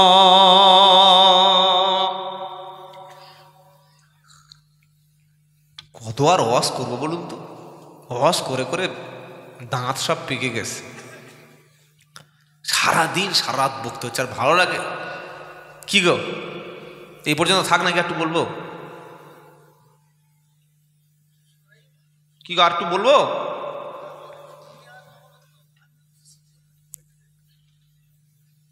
কটা পর্যন্ত একটা পর্যন্ত হবে? চাঁদা ফাঁতরা ব্যাপার নেই তো, মানে ততটা প্রেশার নেই, তাই তো? ঠিক আছে, আচ্ছা আচ্ছা, যা দেবে 2-4 আনা ওতেই চলবে। বাহ, ঠিক আছে। দেখি তকবীর দেন, দেখি কারা কারা রেগে গেছেন। নারাই তাকবীর। ঠিক আছে, আমি যেমন বলছি, আমি যদি বলি নারাই তাকবীর, নারাই তাকবীর। মির্জানগর গ্রামবাসী বৃন্দ, নারাই তাকবীর। আল কোরআনের আলো, আল হাদিসের আলো, মোবাইলের আলো, কি বলছেন না কেন? এখন আর কোরআনের আলো কারোর ঘরে আছে, সব মোবাইলের আলো। আহা হা, আল্লাহ আমাদের কোরআন পড়ার তৌফিক দিক, বলুন আমিন। আমার মা যারা এসছেন প্রত্যেক দিন নিয়ম করুন যে অন্তত 2 পৃষ্ঠা করে কোরআন শরীফ পড়বো। আল্লাহি আল্লাহর কসম, আমি আব্দুল্লাহ জুবায়ের বলছি, আপনার বাড়িতে কোরআন চালু করুন, রহমত বরকত স্বামী শান্তি সব কিছু ফিরে আসবে, বলুন সুবহানাল্লাহ। কোরআন যেখানে তেলাওয়াত হয় সেই বাড়ির উপরে, সেই ফ্যামিলির উপরে, সেই পরিবেশের মধ্যে আল্লাহ তাআলা শান্তি বিরাজ করে, সুবহানাল্লাহ বলবেন না? জিবরাইল এসে নবীকে বলছেন, নবী আপনার পাঞ্জাবি ছিল একটা আর আপনি সেটা দান করে দিলেন। কি গো? ওয়ালা তাজআল ইয়াদাকা মাগলুলাতান ইলা উনুকিকা ওয়ালা তাবসুতহা কুল্লাল বাসতি ফাতকুদা মালুমাম মাহসুরা। 15 পারা 3য় পৃষ্ঠা 15 নম্বর লাইন 29 নম্বর আয়াত, সূরার নাম বানি ইসরাইল। আমার আল্লাহ শোনাচ্ছে, হাবিব তুমি যখন দান করবে, তুমি যখন ব্যয় করবে, একেবারে দুটো হাত তুমি পুরো খুলে দান করো না। আবার দানের সময় হাত দুটো বুকের কাছে বেঁধে নিও না। যদি তুমি সব কিছু দান করে দাও তাহলে তুমি নিঃস্ব হয়ে যাবে। আর যদি তুমি, তোমার কাছে কেউ মাল চাইতে এসেছে, যদি তুমি না দাও তাহলে নিন্দিত হবে। যদি আমার কাছে কেউ টাকা চাইছে, বাবা কিছু দেবেন, কত আছে দেখি, 1000-5 ছিল, হ্যাঁ যা বাবা যা দান করে, এটা কি দান করা হলো? না। এরকম সব কিছু উজাড় করে দিলে আল্লাহ বলছেন, নবী তুমি নিঃস্ব হয়ে যাবে। আবার যদি তোমার হাত দুটো গলার কাছে বেঁধে রাখা, এই দেবো না, আমার মাল হাত থেকে বার হবে না, তাহলে নিন্দা, বদনাম, অপমান, বখিল, কৃপণ, এটা বদনাম হবে কি হবে না? হবে কি হবে না? ইসলাম এজন্যে আপনাকে বলেছে মধ্যপন্থায় চলতে, বাড়াবাড়ি নয় আবার ছাড়াছাড়ি নয়, মিডিল ক্লাস, মধ্যবিত্ত জীবনটা সবচাইতে বেস্ট। কিভাবে আপনি খরচ করবেন, কিভাবে ব্যয় করবেন, এটা আল্লাহ বলে দিয়েছে। কি? ওয়াল্লাযীনা ইযা আনফাকু লাম ইসরিফু ওয়া লাম ইয়াকতুরু ওয়া কানা বাইনা যালিকা কাওয়ামা। 19 নম্বর পারা 4 নম্বর পৃষ্ঠা 10 নম্বর লাইন, সূরার নাম ফুরকান। ওয়াল্লাযীনা ইযা আনফাকু লাম ইসরিফু ওয়া লাম ইয়াকতুরু ওয়া কানা বাইনা যালিকা কাওয়ামা। ইমানদার ব্যক্তি যখন ব্যয় করে, ইমানদার ব্যক্তি যখন খরচ করে, লাম ইসরিফু অতিরিক্ত বাড়াবাড়ি করে না, ওয়া লাম ইয়াকতুরু আবার কৃপণতা করে না, কার্পণ্য করে না। কিরকম করে? ওয়া কানা বাইনা যালিকা কাওয়ামা, বাড়াবাড়ি নয়, কমাকমি নয়, মধ্যপন্থা অবলম্বন করে। এটা হলো ঈমানওয়ালা। সুবহানাল্লাহ পড়ুন। সব ক্ষেত্রে মাঝামাঝি করবেন। বেশি বড় হয়েও না, ঝড়ে পড়ে যাবে, খুব ছোট হয়েও না, ছাগলে মুড়ে খাবে। কি গো? হ্যাঁ, এই কথাটাও আল্লাহর কোরআনের সঙ্গে মিলে যায়। অতি বড় হয়েও না, ঝড়ে পড়ে যাবে, আর খুব ছোট হলে ছাগলে মুড়িয়ে খাবে। মাঝখানে থাকো তুমি, বেঁচে যাবে। কিছু কিছু মানুষ আছে জানেন, 300 টাকা যদি ইনকাম করে 500 টাকার মাছ কিনে আন, খাওয়া দেখে চা, মাছ, ঘুষ, ডাল, দুধ খেয়ে তারপরের দিন বাবা 200 টাকা হাত দিও, 200 টাকা হাত দিবি, তেনা হাত তেনা হাত, আর কালকে 500 টাকা সব মাল খেয়ে নিয়েছে। এইবার 200 টাকা ধার নিয়েছে, তুই কাজে গিয়ে টাকাটা শোধ কর। 8 টাকা কেন দেবে? ফোন করছে, ফোন তোলে না, কেটে দিচ্ছে। এবার যে টাকা পাবে সে বাড়িতে এসছে, এসে বলছে বলি তোর আব্বা কই দে, তা বাড়ি আছে? বলছে আব্বা সেলিম কাকু এসছে। কে সেলিম? হ্যাঁ।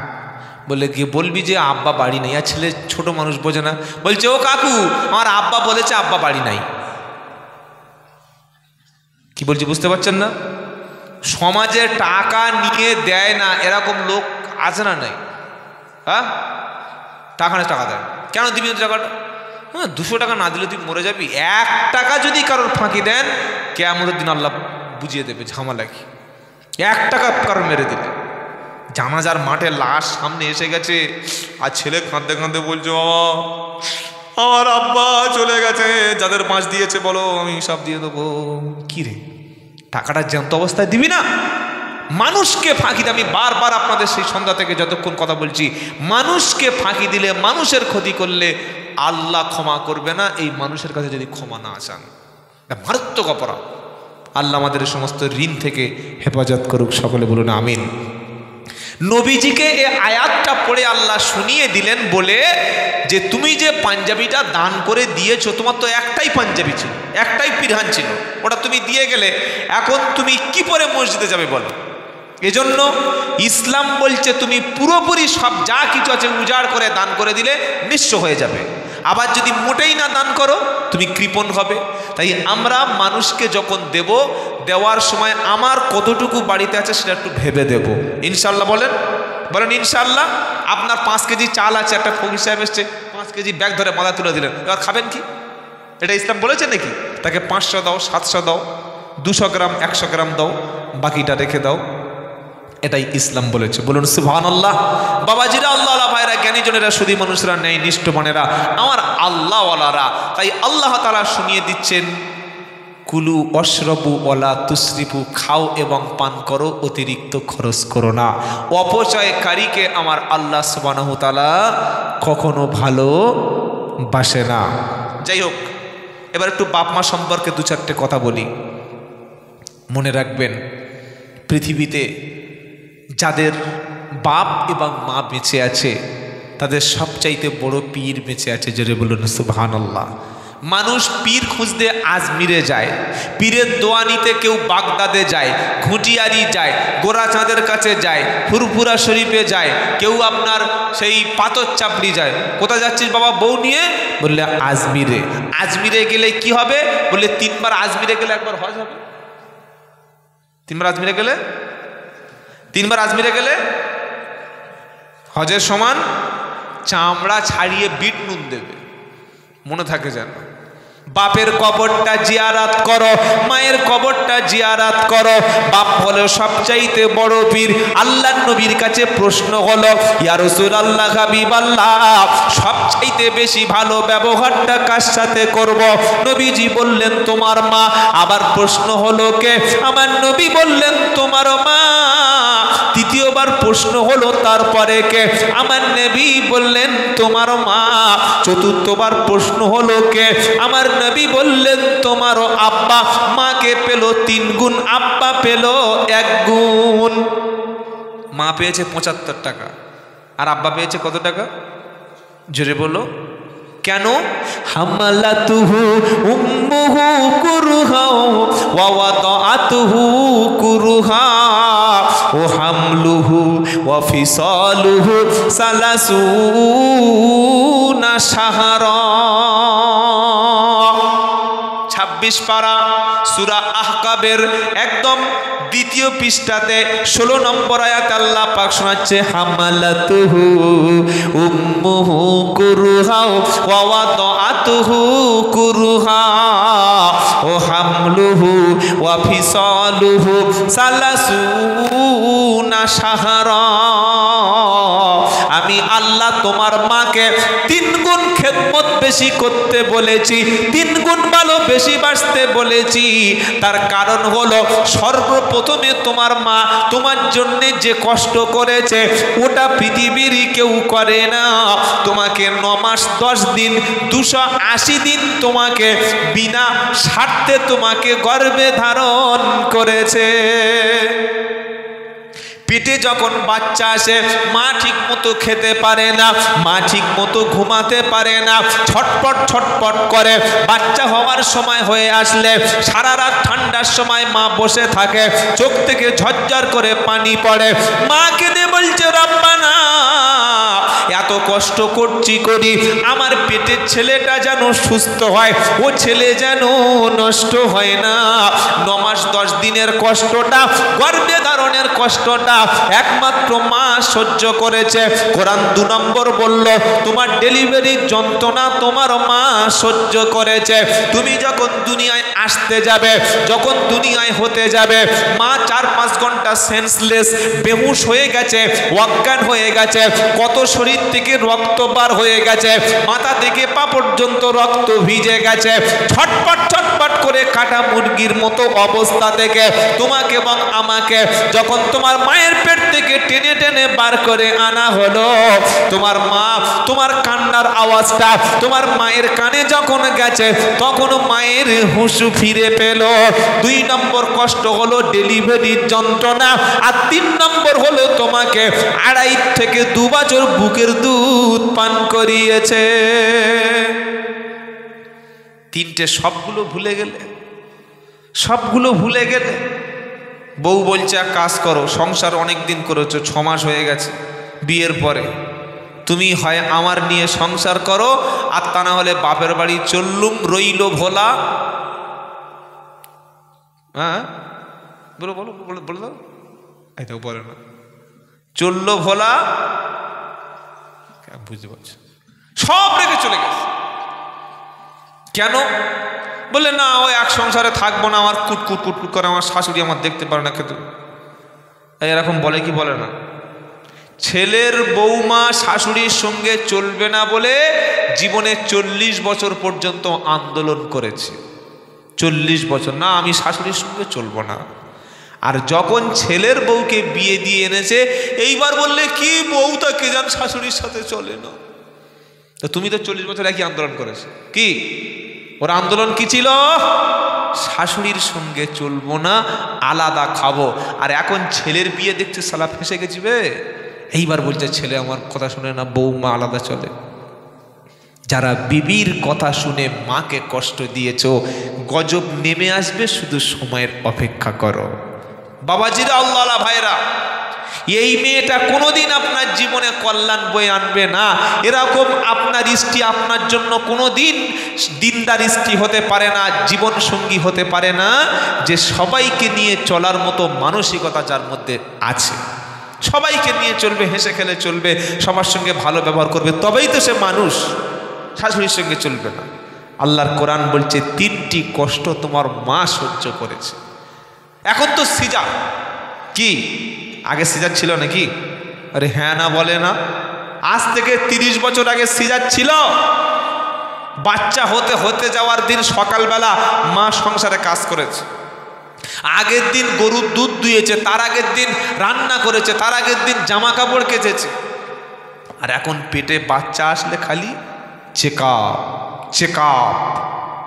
ডাক্তার বলছে পা ঠিক করে ফেলবে, নামাজ পড়া যাবে না, সিঁড়ি থেকে ওঠানামা করা যাবে না, খাটের উপরে চুপচাপ শুয়ে থাকবে, রান্না বান্না হবে না। হ্যাঁ, বড় লিস্ট ধরিয়ে দিয়েছে। ওর নাম হচ্ছে বেড রেস্ট। কি রেস্ট? জোরে বলো। পেটে বাচ্চা আসলে 2 মাসের চেকআপ, ফের 2 মাসের চেকআপ। ডাক্তারবাবু মাল ঠিক আছে তো? বলে হ্যাঁ, পুরো একদম মরছে, কাঁপছে। 6 বার চেক করেছে বাচ্চা হতে গিয়ে, হওয়ার 3 দিন আগে ফের চেক করেছে। তো এত যদি চেকআপ করে নড়লো না, খাট থেকে নিচে নামলো না, নামাজ পড়লো না, রান্না করলো না, সিঁড়ি থেকে ওঠানামা করলো না, তাহলে পেট কাটতে হলো কেন? কি গো, কাটতে হয় কি হয় না? আগেকার মায়েদের আল্লাহর উপরে তাওয়াক্কুল ছিল, বিশ্বাস ছিল। ও জানে যে আল্লাহ আমার বাচ্চা দিয়েছে, আল্লাহ আমার বাচ্চার রাস্তা বার করে দেবে। সুবহানাল্লাহ পড়েন। এখনকার মেয়েদের একটাও আল্লাহর উপরে ভরসা নাই, ইল্লা মাশাআল্লাহ 2-1 ছাড়া। ছাগলের সিজার হয়? এই ছাগলের কেউ সিজার করে? কুকুরের তো 1 ঘন্টা হয়, 1 ডজন বাচ্চা হয়, তার তো সিজার লাগে না। বাঘের তো লাগে না, ঘোড়ার লাগে না, ছাগলের লাগে না, তো মানুষের লাগে কেন? পৃথিবীতে মানুষ ছাড়া অন্য পশুর সিজার লাগে না। তার 1 নম্বর কারণ হচ্ছে ডাক্তারদের এটা ব্যবসা। নার্সিংহোম করেছে মানে ওটা কসাইখানা করে রেখেছে। যে কোনো পেটে বাচ্চাদের, ও সর্বনাশ, তোমার পেটের বাচ্চা মাথা উপরের দিকে, পা নিচের দিকে, নাড়ি বুড়ি গলায় জড়িয়ে গেছে, 30 মিনিটের মধ্যে অপারেশন করতে হবে, বাচ্চা মারা যাবে। এই ভয় যদি কারো ধরিয়ে দেয়, ও আর রাখবে? দাও 30 দাও, 30 দাও, ছুরি চালিয়ে দিচ্ছি। কি বুঝলেন? 1 নম্বর। 2 নম্বর হলো মায়েদের সেই সবর, সেই ধৈর্য আর নাই। আগে মায়েরা অনেক কষ্ট করতেন, এখন বলে কষ্টর দরকার নেই, তুই আমার পেটটা কেটে আগে মাল বার কর। কি বুঝলেন? সবর এবং ধৈর্য না থাকার কারণে সিজারের হার বেড়েই চলেছে। সিজার মানে আপনার মৃত্যু নির্ঘাত, জীবন পঙ্গু হয়ে গেল। তাহলে নবী 3 বার কেন বললেন? আর কোরআনে আয়াতটা কেন আসলো? মায়ের অধিকার 3 বার ইসলাম বুঝিয়ে দিল। জোরে বলুন সুবহানাল্লাহ।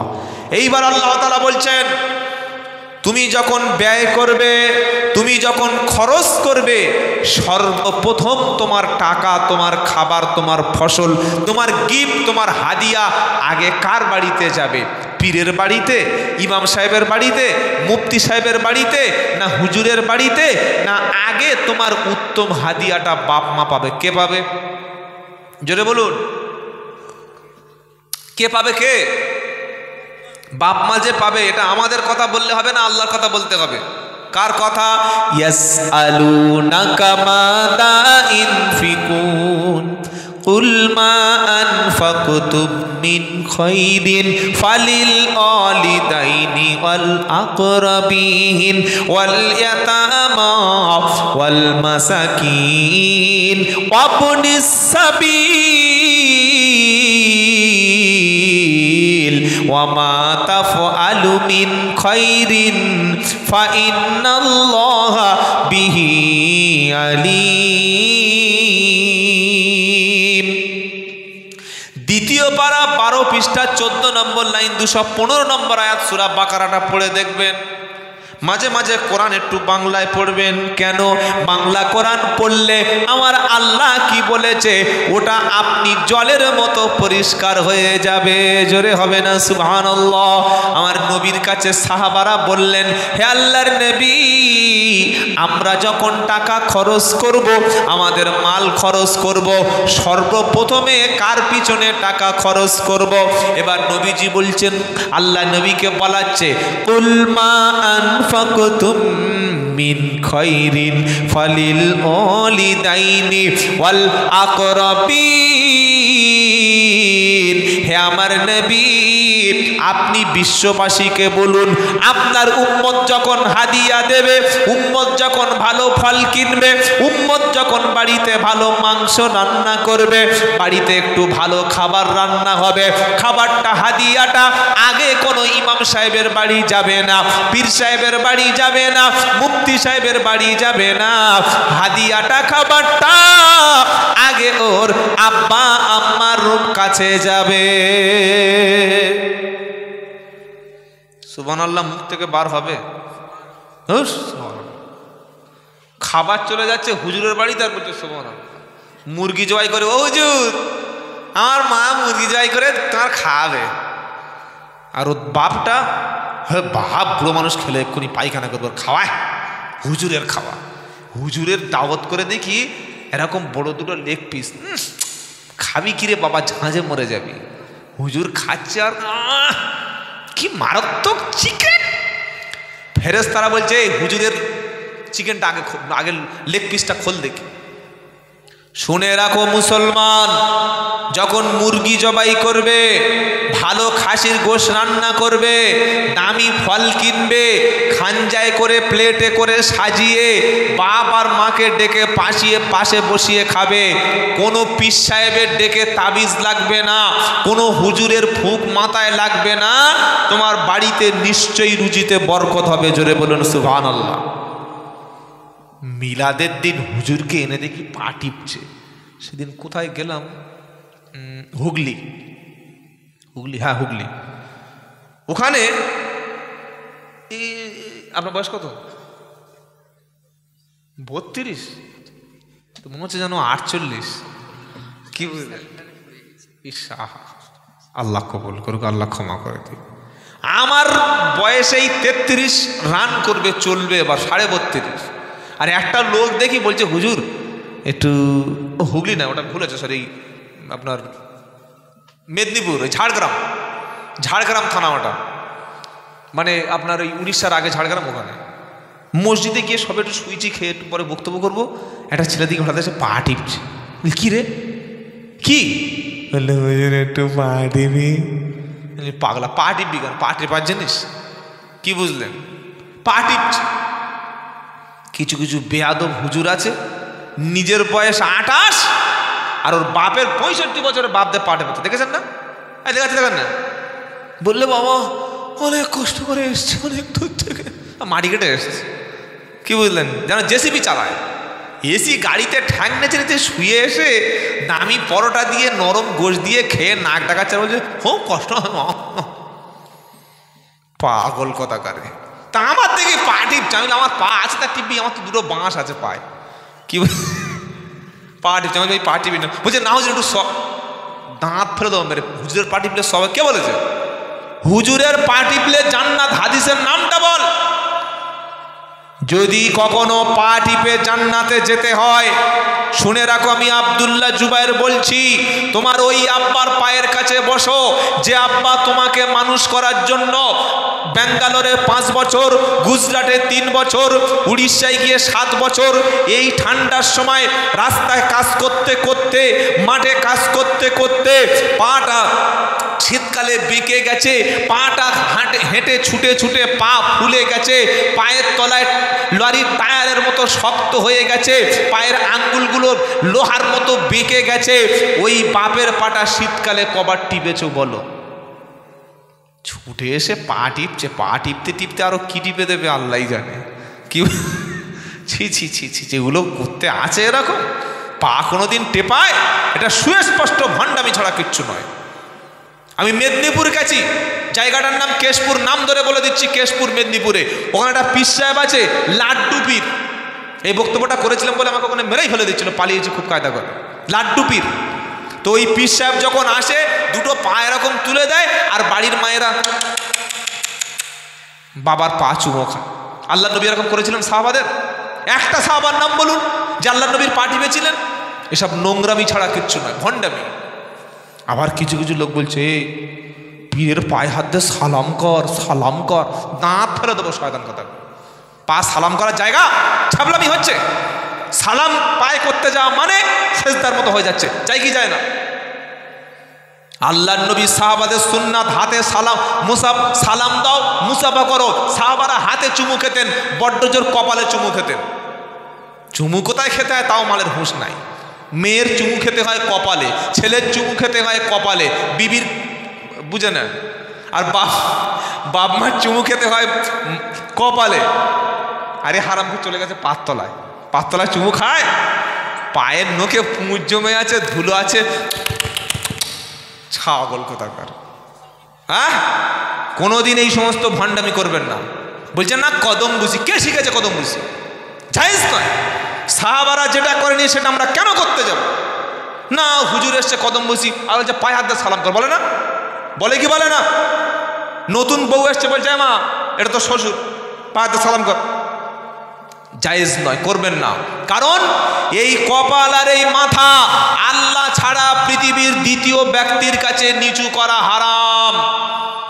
নবী বললেন আমি যদি বাড়ির মহিলাদের হুকুম দিতাম সেজদা করার, তাহলে বলতাম মহিলারা তোমরা তোমাদের স্বামীদের সেজদা করো, স্বামীদের কাছে মাথা নিচু করো। আল্লাহ ছাড়া পৃথিবীতে অন্য কারোর কাছে মাথা নিচু করা হারাম। মনে থাকবে। বললে হুজুর হাদিস একটা বললেন, দলিল দাও। লা তাসজুদু লিশ-শামসি ওয়ালা লিল কামার ওয়াসজুদু লিল্লাহিল্লাযী খালাকাহুন্না ইন কুনতুম ইয়াহু তা'বুদুন।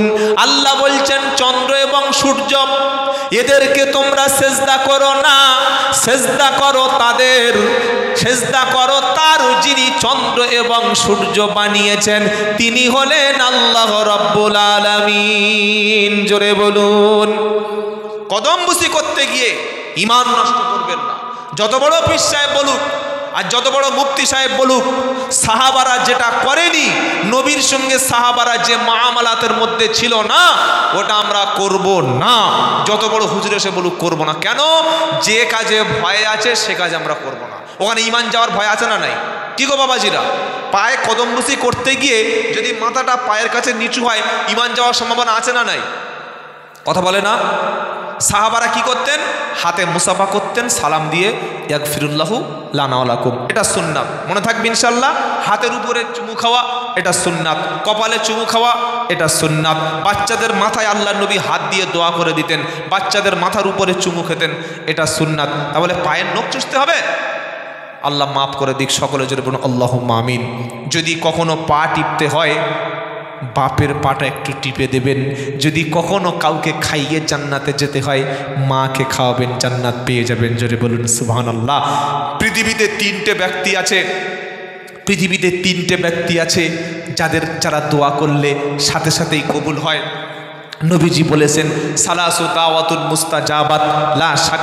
ভাই এই চলে যাচ্ছে না, খেলো, এই যে বস এক্ষুনি সেট করি, বস।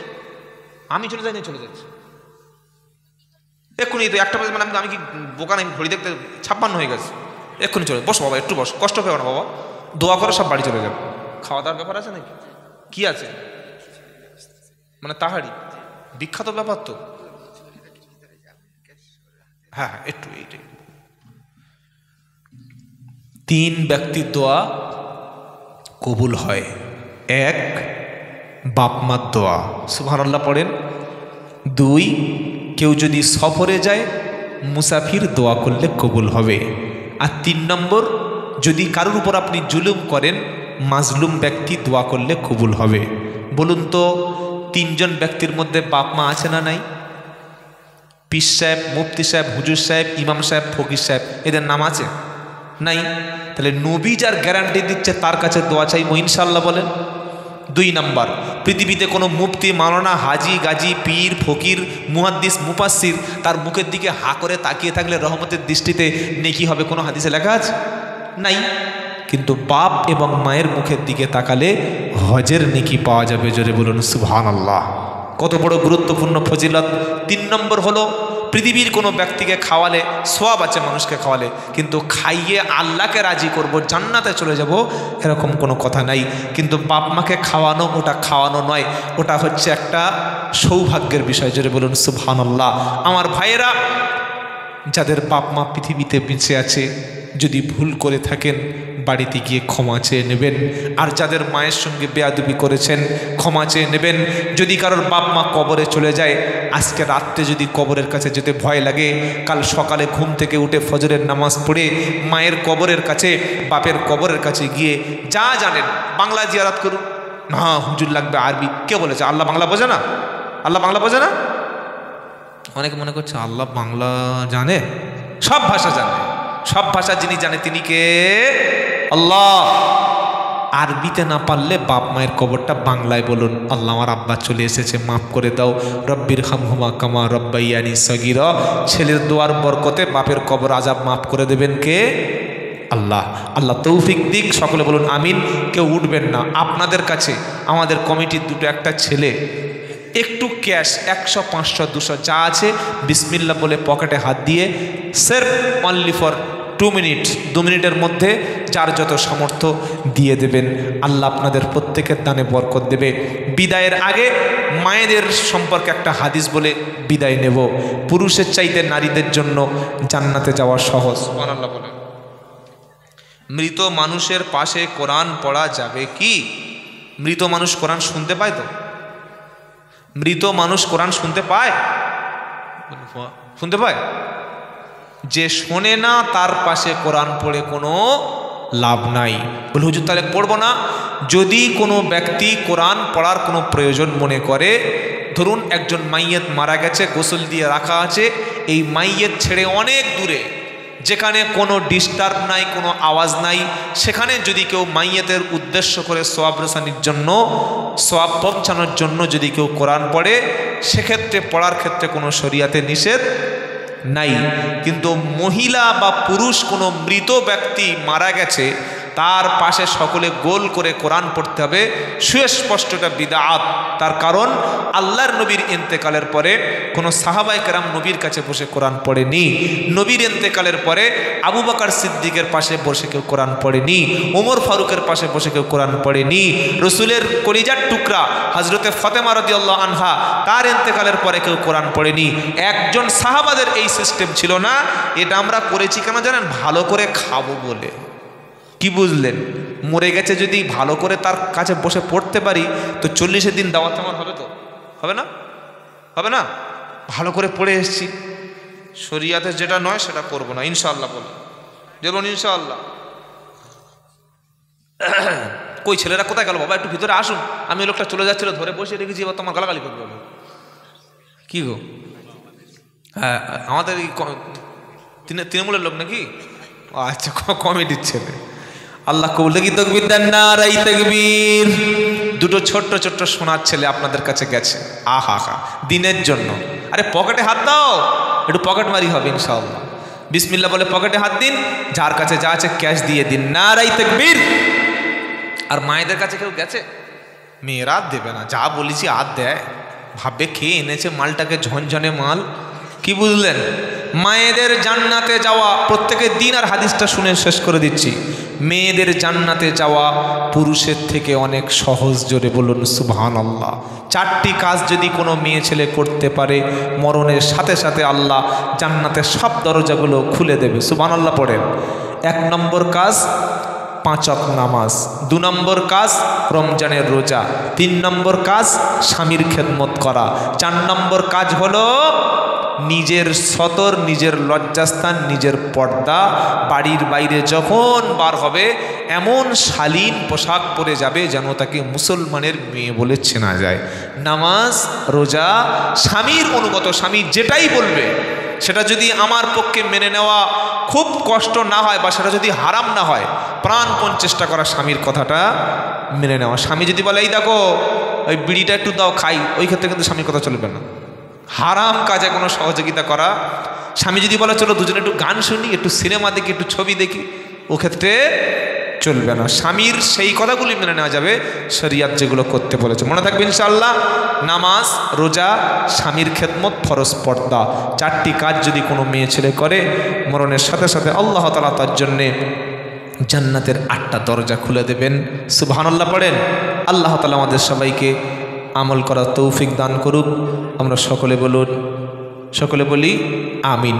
একটু সকলে দরুদ শরীফ পড়ুন, সেই দরুদটা যেটা একটু আগে আমরা নামাজেই পড়েছি। আল্লাহুম্মা সাল্লি আলা মুহাম্মাদ ওয়া আলা আলি মুহাম্মাদ কামা সাল্লাইতা আলা ইব্রাহিম ওয়া আলা আলি ইব্রাহিম ইন্নাকা হামিদুম মাজিদ।